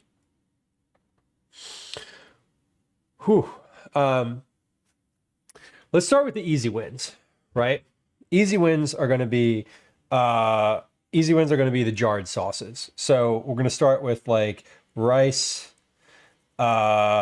chicken. I've got chicken thighs in there. Actually going to use the chicken breasts for this one. Because they're going to be like in sauce. Chicken thighs I like when they're more the star of the show. If I'm like mixing chicken in with a bunch of stuff, chicken breasts are okay. So rice, chicken breasts. Where is it down here? Tikka.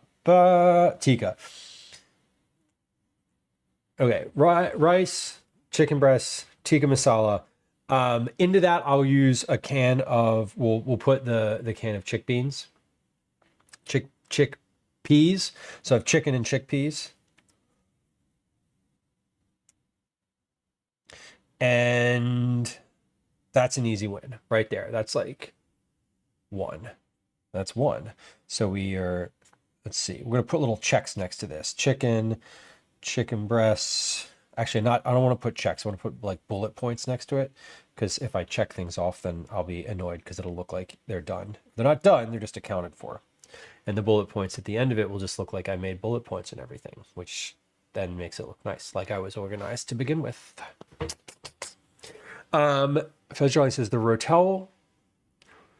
rotel, beans, and corn in a soup. Ooh, and I can use some of the broth with that too. The rotel is kind of spicy, but that's a good like.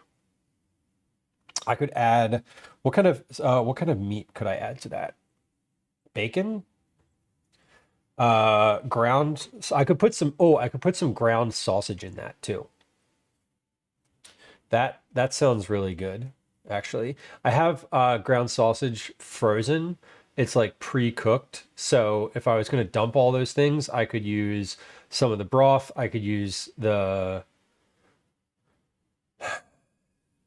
I could use all of that.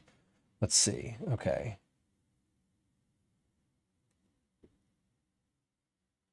That's a good idea. I like that.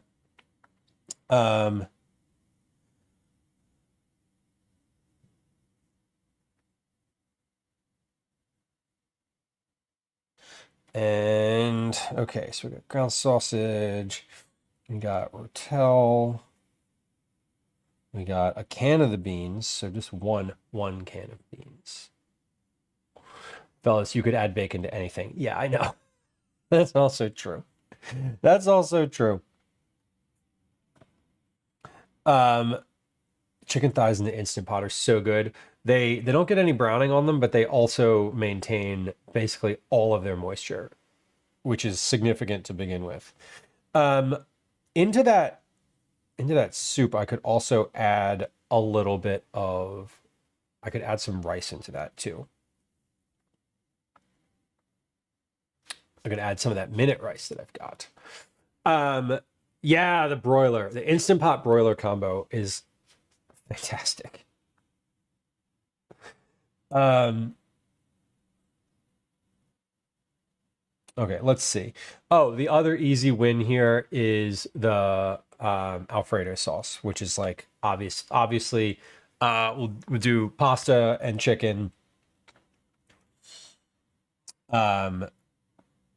Pasta. Do chicken breasts with that one too.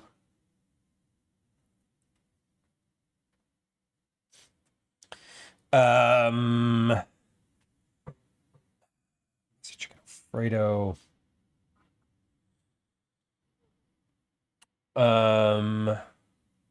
Or I could do the shrimp with those, or both. Go cheesesteak something. I don't have any beef in there though. That's the thing. Could definitely do a cheese and meat combo. I think maybe I'm thinking for that. I'm thinking maybe the chicken thighs with harissa and cheddar as like a sandwich. because I always have bread. That would probably be pretty good. Obviously I could put bacon on that too. I'm more concerned with using up the meat in the freezer than I am with the canned stuff. So I'm trying to think about like about those things. Let's see. The fish. So I have some flounder fillets. Hold on. Let's put a close on the pasta, chicken, Alfredo. I could add some of the cauliflower into that too, because everyone in my family would hate that, but they'd still eat it because it's pasta with Alfredo sauce. So we'll just add some of the, we'll add a bag of the cauliflower into that too. Yeah. See, this is what I'm talking about. You got to give them like mostly what they want, and then you add like some vegetables in it. But all of that is super easy. Anne says I like taco soup with ground beef, tomatoes, rotel, corn, black beans, garlic, salt, pepper, and taco seasoning.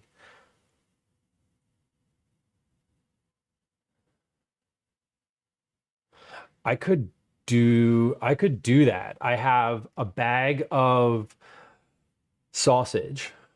It's not tacos, but like I could put, it's not like taco. It wasn't seasoned for tacos, but I could put that in there. I have rotel. I have a second can of rotel. So let's do that. Let's say sausage, rotel, corn. I have black beans in there, but I have dried black beans, but I don't have a lot of them, which is great for like a soup because I can just add like whatever's in there. They don't have to be the main thing. And all I would have to do for that is remember to soak those beans ahead of time. Like if I put them in the fridge the night before to soak, that would be ideal. And I could use a can of the crushed tomatoes in that soup.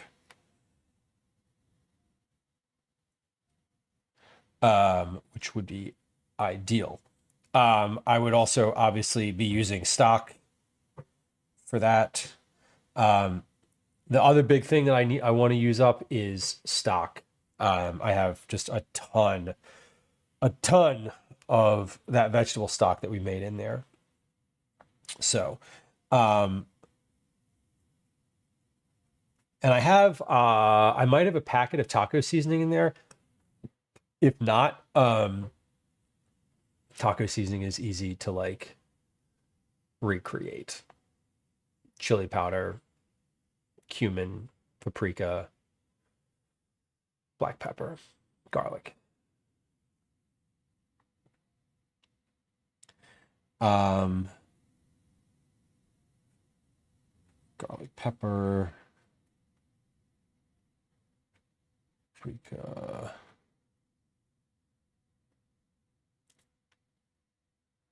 Okay, and then if I end up having, I don't have any sour cream. I was gonna say I could put like a drop of sour cream in there. I could put cheddar cheese. I could use some of the cheese in that on top. That would be great. Okay, we're getting there.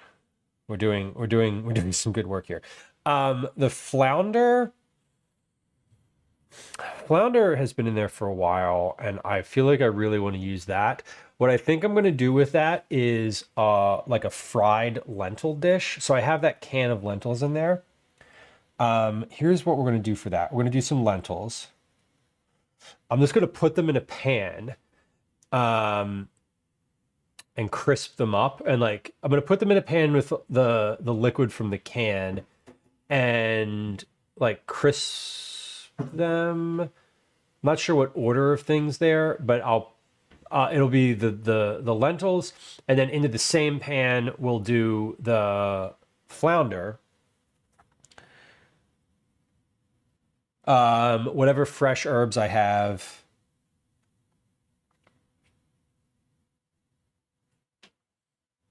can be in there as well. And then we'll do maybe a grain. Maybe we'll do like quinoa with that.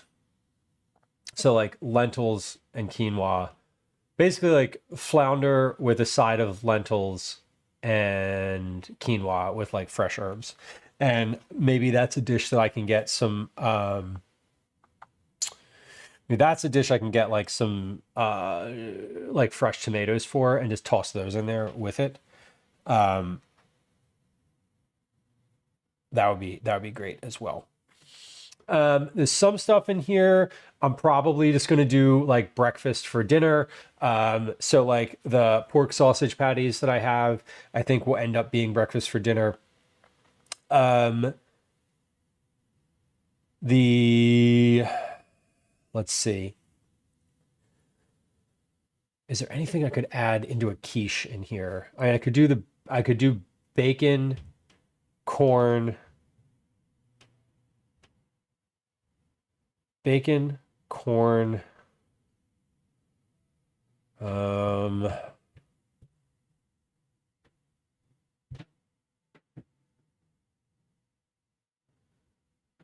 don't know, bacon, corn, and something else in a quiche.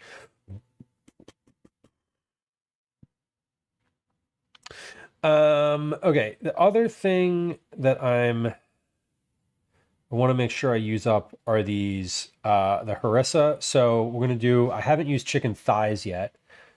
So let's do chicken thighs with harissa.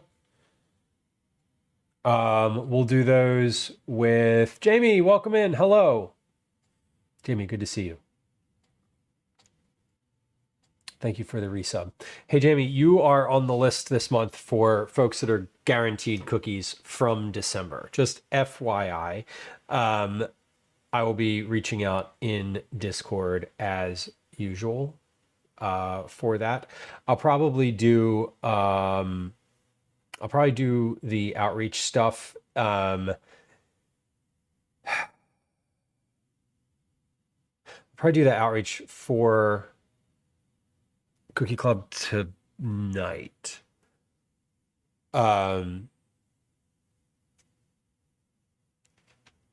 Tonight. I'll take cookies. Fair. As long if you're in the same place, then I will take your confirmation via text. Via chat. This chat. I will take what you just said as confirmation. Chicken thighs with harissa. We'll put some cheddar on those.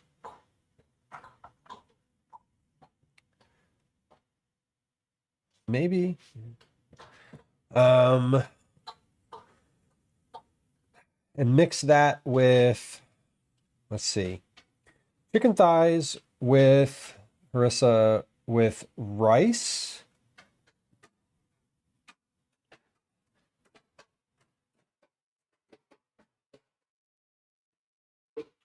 And pineapple.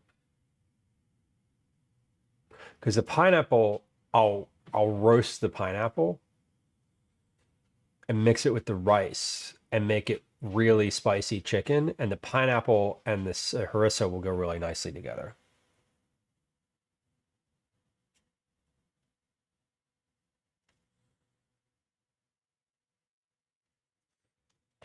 Okay, so pineapple, white rice we've used, jasmine mixed short grain rice we've used.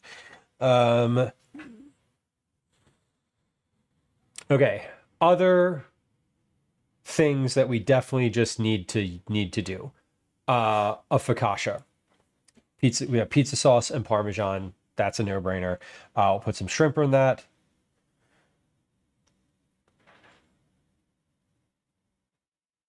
Because the focaccia is easy. I can, if I make the dough the night before, I can just add that. Like baking that is super easy. Detroit style pizza. Hell yeah, we'll add some of those turkey pepperonis on there too.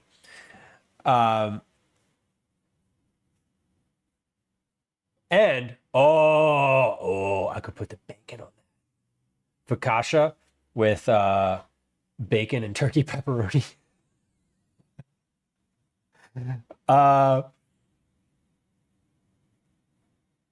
Yes, please.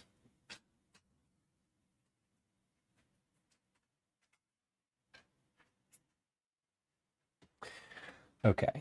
Calvin will like that because he loves a meat lover's pizza. What else haven't I used that I really would like to use? Tuna. I can just make tuna salad for sandwiches. I'll make tuna salad sandwiches for lunch for Gwen one day. Because that's just like mayo with tuna and apples. The refried beans, I think I should do refried beans with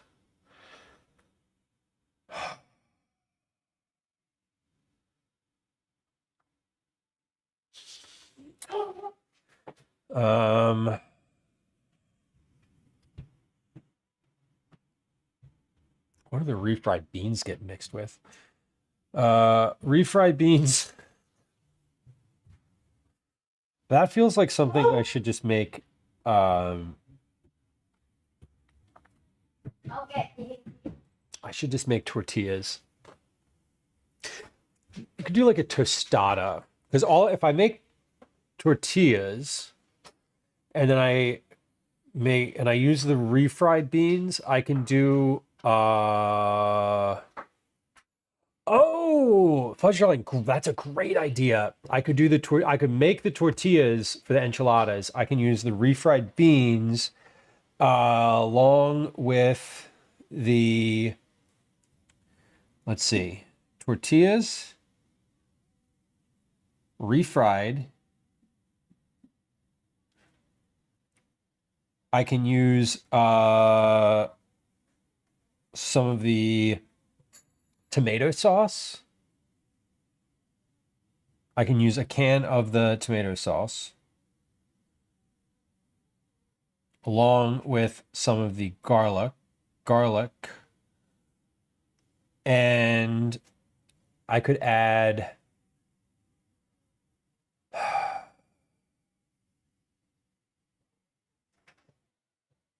so this is one can of refried beans, by the way. I guess I could probably use both. But that's pretty good. Or yeah, huevos rancheros would be good too. I don't have. I'm using the black beans in something else, but I could use. I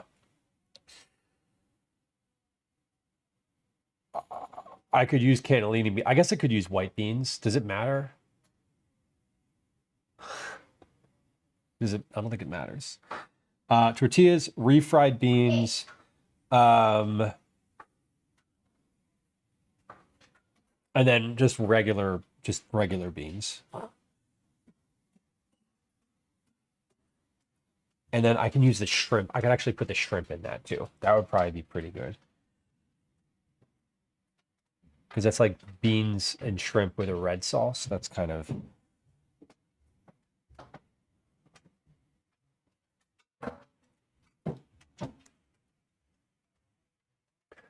Okay.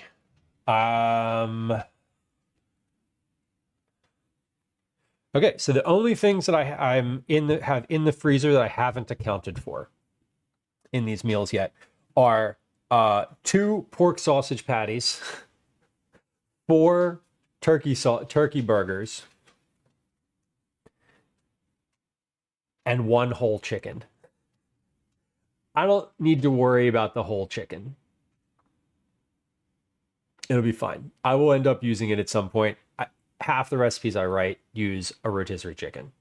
So that'll be good. The turkey burgers, I think, are sort of standalone. I don't need to plan for those. If I really wanted to use them up, I could cook them and put them in a quiche. Turkey burgers are literally just turkey burgers. 4 turkey burgers feed the 3 of us just fine. They're pretty big. So I don't need to accommodate those. Other stuff that I would love to use up. I accounted for the harissa. Where can I put this tomato paste? The tomato paste is going to go with the tomato paste can either go with the soup, lentils, flounder, quinoa, herbs. I'll put the tomato paste with the I'll do the lentils with the flounder and quinoa. I'll do the lentils with some of that tomato paste. And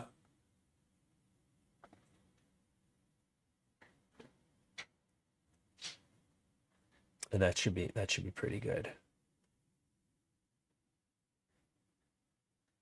I could do 9 to 12. That's it. Yeah, for the chicken carcass for sure. Oh, I have a bag of stock stuff in the freezer, but I'm not even considering that because that's just normal have on hand.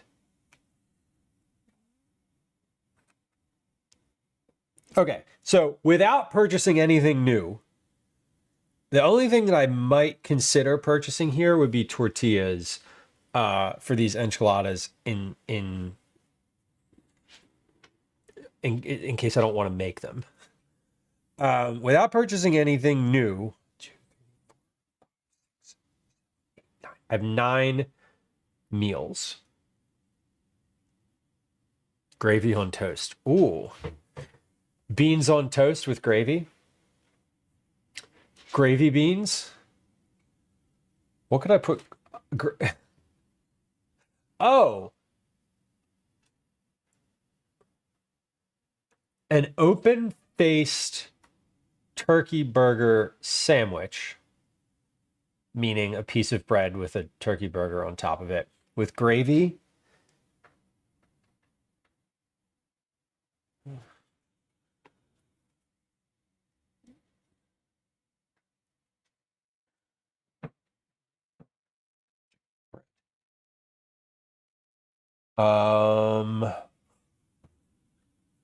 With gravy and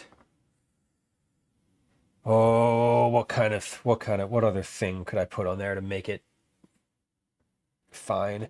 Well, I could put some corn on there. I have a giant bag of frozen corn too. So we'll just throw some corn on there. Corn and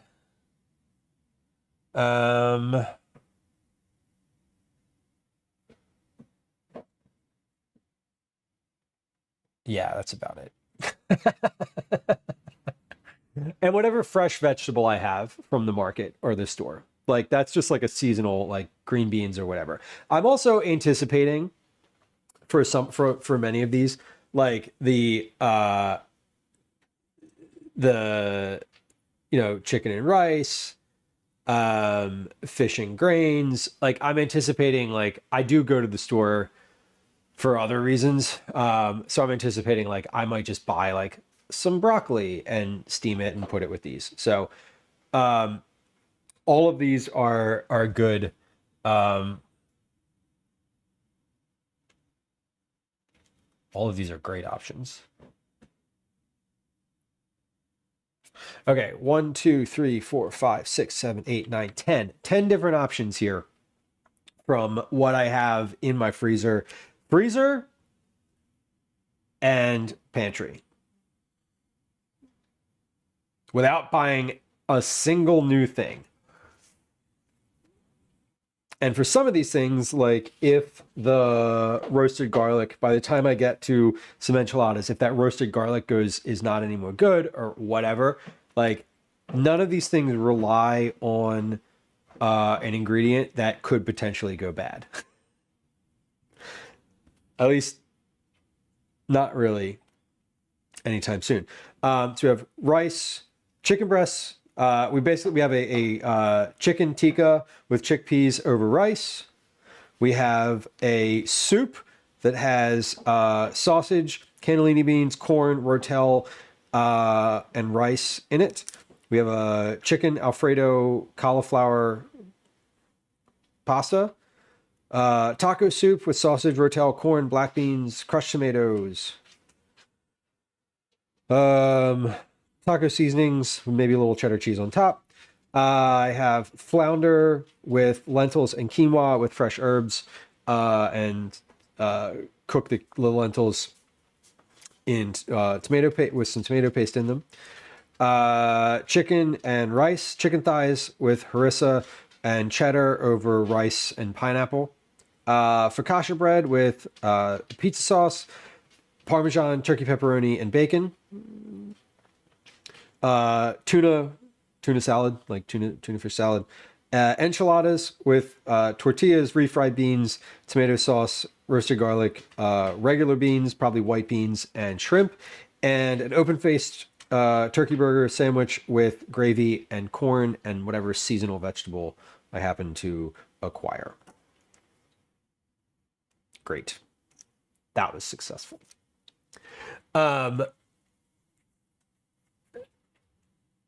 Expect to see some of these on stream soon. So when I'm doing a regular stream in the past where I'm like trying to figure out what to make for dinner, and I'm just like, y'all have probably seen me do this, you know, those of y'all who've been around for a while, you've seen me do this where I'm like, we're just gonna make it up today. Here's what we're doing. Usually I go through the process that I just went through like 15 minutes before stream, where I'm like, what's in the cabinet? What's in the freezer? What can I just like pull out? Oh, these things seem like they'd be good together. And then we just like make it up. So a lot of these dishes are very similar to what I would make if I was just trying to make it up, like a typical use it up meal. I don't think I've ever done this where I've like made a bunch of these at once. Usually like 2, maybe 3 at once are normal, but this is quite a lot. I was feeling a little overwhelmed coming out of the holidays with the amount of things that were in the fridge and in the pantry, specifically in the pantry, all this stuff that was just like wet, just literally shoved into the pantry and forgotten about. So I feel really good about all of the progress that we just made. And again, none of this relies on ingredients that are in the refrigerator, generally speaking, about to go bad. So that's also quite lovely. Fun Charlie, I'm glad that your green beans, I'm glad that we reminded you about the green beans. That's great. Okay, we're going to move on to part 3 of our programming here. That is the Cookie Club drawing. So here is here's where we're going to leave the folks on YouTube, because we don't have all of our Cookie Club folks were from Twitch. So we're going to end the YouTube stream here. Thank you all for hanging out. If you'd like to continue hanging out, whether you're watching this live right now or if you are watching it in the future at some point streamed, please head over to twitch.tv/eatatdads. It's the same name as right here. No spaces, no capitalization needed. Thank you for hanging out today. I appreciate y'all, and we will catch you on the next stream, which is going to be Thursday at noon Eastern.